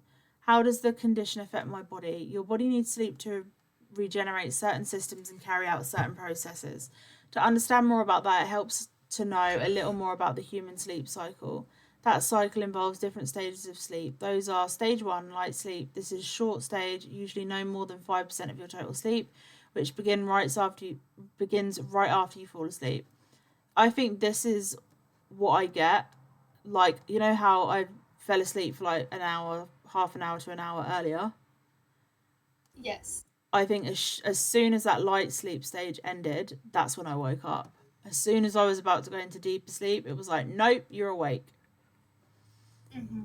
Deeper sleep. That probably sometime. Also, I would like to interject real quick and say that it is now 1:13 in the morning for me. What the fuck? It's 7:15 in the morning here. You shouldn't be awake. This isn't natural. Nope. Deeper sleep. This stage is deeper and makes up about 45% of all the time you spend sleeping. This number goes up as you get older. Research indicates this stage is key in memory storage and learning. Stage 3, deepest sleep. This stage makes up about 25% of the time you spend sleeping. This number goes down with age. There's evidence that this stage is the most important to how your body recovers and maintains itself because the brain prioritizes this stage in people with sleep deprivation. It's very hard to wake someone up from this stage, and they'll usually feel groggy or confused for up to 30 minutes after waking up. REM sleep. REM sleep stands for rapid eye movement. This stage is when you dream. When a person is in REM sleep, you can see their eyes moving beneath their eyelids. When you fall asleep, you typically enter stage 1 and then move in and out of stages 2 and 3. After that, you go into REM sleep and start dreaming. After the first REM cycle, you start a new sleep cycle and go back into stage 1 or 2. One cycle normally takes about 90 to 120 minutes before another begins. Most people go through 4 or 5 cycles per night, assuming they get a full 8 hours. Systems affected. This is going to terrify me. Oh no. Sleep deprivation has negative effects in multiple ways throughout your body. Those can affect the following body systems, organs, and processes. Heart and circulatory systems. Sleep deprivation has long-term damaging effects on your heart and circulatory health. People with chronic sleep deprivation are more likely to develop high blood pressure and high cholesterol. Yeah, luckily my blood pressure's fine and my cholesterol's fine, but that's still terrifying. Metabolic systems. People with chronic sleep deprivation are at a much higher risk of developing type 2 diabetes. Immune system. Your body's natural defense against infections can't work properly if you aren't getting enough sleep. That's great considering I am immunocompromised. That's fantastic for both of us because we're both immunocompromised. Nervous system. It's common for people who aren't sleeping enough to have a higher pain sensitivity, which means they feel pain more easily. The pain is more intense or both. I don't know. Neither of us have a low pain tolerance. So I don't have a low pain tolerance at all, especially when it comes to like tattooing and stuff. But like I said earlier, if I was to like be lying in bed, it would feel like concrete after 5 minutes. If I was to like put my arm on this desk, leaning against something, after 5 minutes, it would feel like I've been punched in the arm there. I feel like that's different though. That's more nerve related. I think that's fibro. I think there's probably something to do with fibro. I don't know. I feel like pain that you can't avoid tolerance, because those are like 2 different scales. Yeah. So brain, sleep deprivation has very negative effects on how your brain works. While experts don't fully understand sleep's role in brain function, they do know it's a key part of how people learn and remember. There's also some evidence that sleep deprivation could play a role in the development of Alzheimer's disease. Oh no. Mental health. Sleep deprivation also negatively affects your mental health, making it harder for you to manage and process your emotions. People with sleep deprivation are more likely to feel symptoms of depression and anxiety. The effects of sleep deprivation depend on why it happens and how long it lasts. The longer a person has sleep deprivation, the greater or more severe the effects. Conditions that can get worse or happen because of sleep deprivation. Type 2 diabetes, high blood pressure, obesity, obstructive sleep apnea, vascular disease, stroke, heart attack, depression, anxiety, and conditions that involve psychosis. What are the symptoms? Daytime sleepiness, fatigue, irritability, trouble thinking, focusing and remembering, slowed reaction times, headaches. Oh my god, I have so many headaches. As sleep deprivation goes on... I fucking hate the headaches when you just wake up from a coma sleep and you get a headache, or if you don't sleep enough, you get a headache. Stop it! Stop with the headaches! As sleep deprivation goes on, I've literally got a fucking headache right now. As sleep deprivation goes on for longer, the symptoms become more severe. Many of the more severe symptoms look like the effects of alcohol intoxication.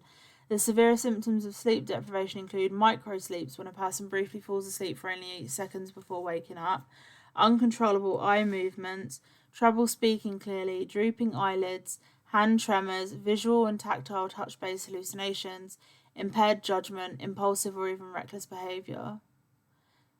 Total sleep deprivation, which is when you won't get any sleep, happens in stages. Stage 1, this is when you go at least 24 hours without sleeping. In this stage, the effects of sleep deprivation are similar to being under the influence of alcohol to the point where it isn't safe for you to drive.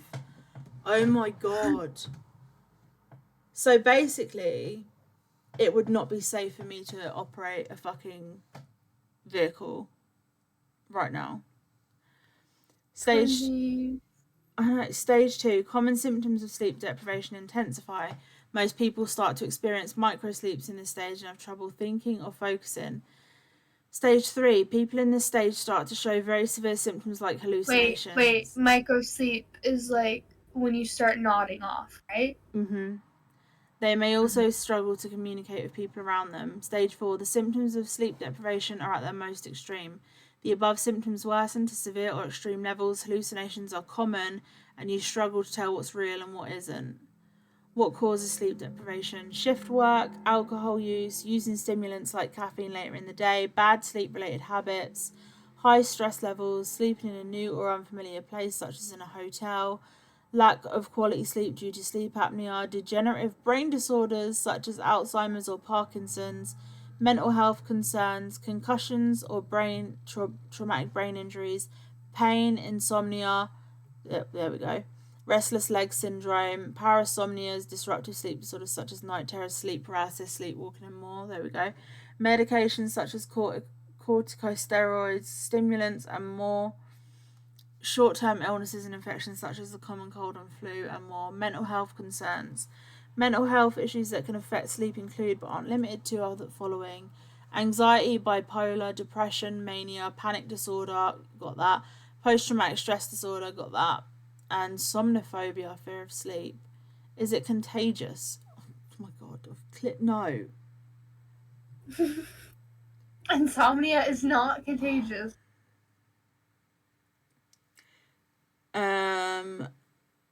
I just want to put that on record. Insomnia is not contagious. This is, oh my god, this is going to piss me off. How to take care of myself or manage the symptoms. Have a routine. That's part of the fucking problem, bro. Have a routine. Being consistent with sleep habits can make a big difference in how much and how well you sleep. Make the time for sleep. Set a bedtime that allows you to get the recommended amount of sleep for your age. I have insomnia. What do you think I'm trying to do? Limit the time you spend around bright lights or using electronics. Light from these too close to bedtime can disrupt your body's natural sleep-wake functions. Avoid drinking alcohol or eating a meal too close to bedtime. A light snack is the best option if you feel hungry before bedtime. Physical activity can help. What if alcohol makes though? I don't know. Staying active, even just going for a walk, can help with the quality of your sleep. Don't rely on sleeping medications. My bad. Long-term use of sleeping pills and other medications, even ones that are available over the counter, can negatively affect your sleep. The only sleep-related medications you should use regularly are ones your healthcare provider prescribes, and you should only take them as instructed. Wait. So Mayo, what did I say? Cleveland Clinic was the one for that? So they recommend doing all of the herbalist thing and not relying on sleep pills. Except for the ones your doctor prescribes. The more you know. What can I expect if I have this condition? If you have sleep deprivation, the most likely effect you'll notice is that you feel tired. You don't fucking say. As the amount of lost sleep increases... Now we're getting a little bit loopy. As the amount of lost sleep increases, feeling tired becomes more noticeable and more severe symptoms will also appear. Eventually, people with severe sleep deprivation struggle to stay awake during the daytime, even while working. As long as sleep deprivation continues, people with this issue will experience symptoms that can interfere with everyday routines and activities. There's evidence that long-term, more severe sleep deprivation can cause brain damage. There's also ongoing research into whether or not a person can truly recover from sleep deprivation or if the effects are permanent. Currently, the available data suggests that it's reversible with adequate sleep. It's also common for people with sleep deprivation to underestimate its impacts. Research shows that people with sleep deprivation often don't realise how much the problem affects their brain-body abilities. Oh my god. If a person has sleep deprivation, they can recover by getting sufficient quality sleep. Great. Thank you for that. You don't That's fucking great. say. That's fucking life-changing information. Thank you. Oh my god. And then it's living with... It's important to work on improving your sleep. That includes getting enough time to sleep. Alright. That's enough. Pack it up. Pack it up. That's enough. They're just being condescending now. I think it's I mean, I'm diagnosed with insomnia, with chronic insomnia, but I mean the sleep deprivation is terrifying because the thing is,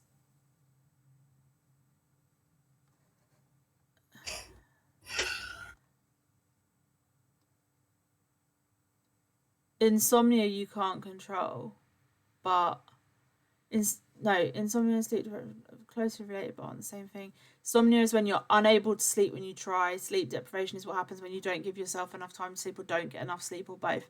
So I have chronic insomnia, is when you're unable to get enough sleep when you try, but also when you don't give yourself enough time to sleep or don't get enough sleep or both. So I mean, I guess it's a bit of both. But we've both experienced proper sleep deprivation, like even with insomnia, when people have not allowed us to sleep for their own gain. Yeah. So. See, that's where it gets a little bit murky because we both have experience with both. So I guess we can just say that it is both because, like, then how do we make the distinction? You know? I don't know. Sleep deprivation seems to be like something that you're actively making a choice to do. Like you're trying to keep yourself awake. But it also says when you're not getting enough sleep, and it's like I'm not getting enough sleep because of insomnia, so I don't know.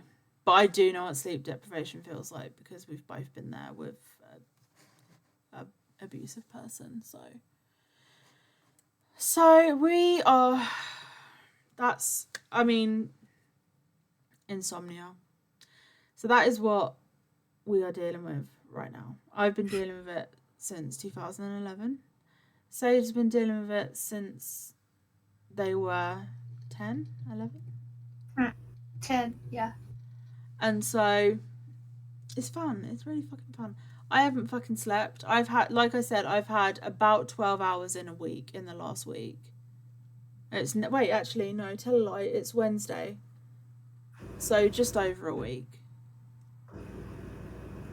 And also because it's light outside, I will feel immense crushing guilt if I was to sleep now, because my brain is like, no, it's light outside now and you need to fix your sleeping pattern, so you can't go to sleep until it gets dark and it's a decent time to go to sleep, and then maybe you'll fix your sleeping pattern. But then when I actually do go to sleep at 7, 8 o'clock, I will fall asleep for half an hour to an hour and then I'll be awake and my body will be like, there you go, all refreshed, done. And see, I'm kind of with, I guess I'm sort of the opposite. Like, I'm sleepy right now, but I have no guarantee that I'm actually going to go to sleep. I think what I'm going to do is just read. That's what I usually do. I think I'm just going to read. I'm going to try. I'm going to try and see how it goes. Yeah, I think I'm going to do what I usually do. I'm going to read. I'm going to read some books. I've got fucking hiccups. I'm going to drink some water. I'm I'm going to read and hopefully try and make it to a time where at least maybe I can sleep at a decent time, wake up at a normal time, and then do this fucking vicious cycle of trying to get back into a routine which never works. But you never know, it might work this time. But thank you for joining us on this episode. It has been super out of pocket. We had no plans to do a podcast episode today, but with the insomnia that we've been experiencing and how badly it's been affecting our mental health and well-being, along with everything else that is going on right now, again with the stalker and etc.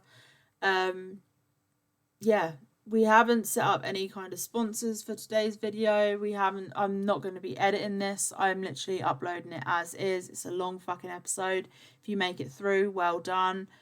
And have you had an experience of insomnia? Do you suffer from insomnia? Do you suffer from sleep deprivation? Have you found any tips that actually do help? How long have you suffered with it? Do you know why? We'd love to hear from you. And we will see you guys in the next one. Love you. Bye. Bye.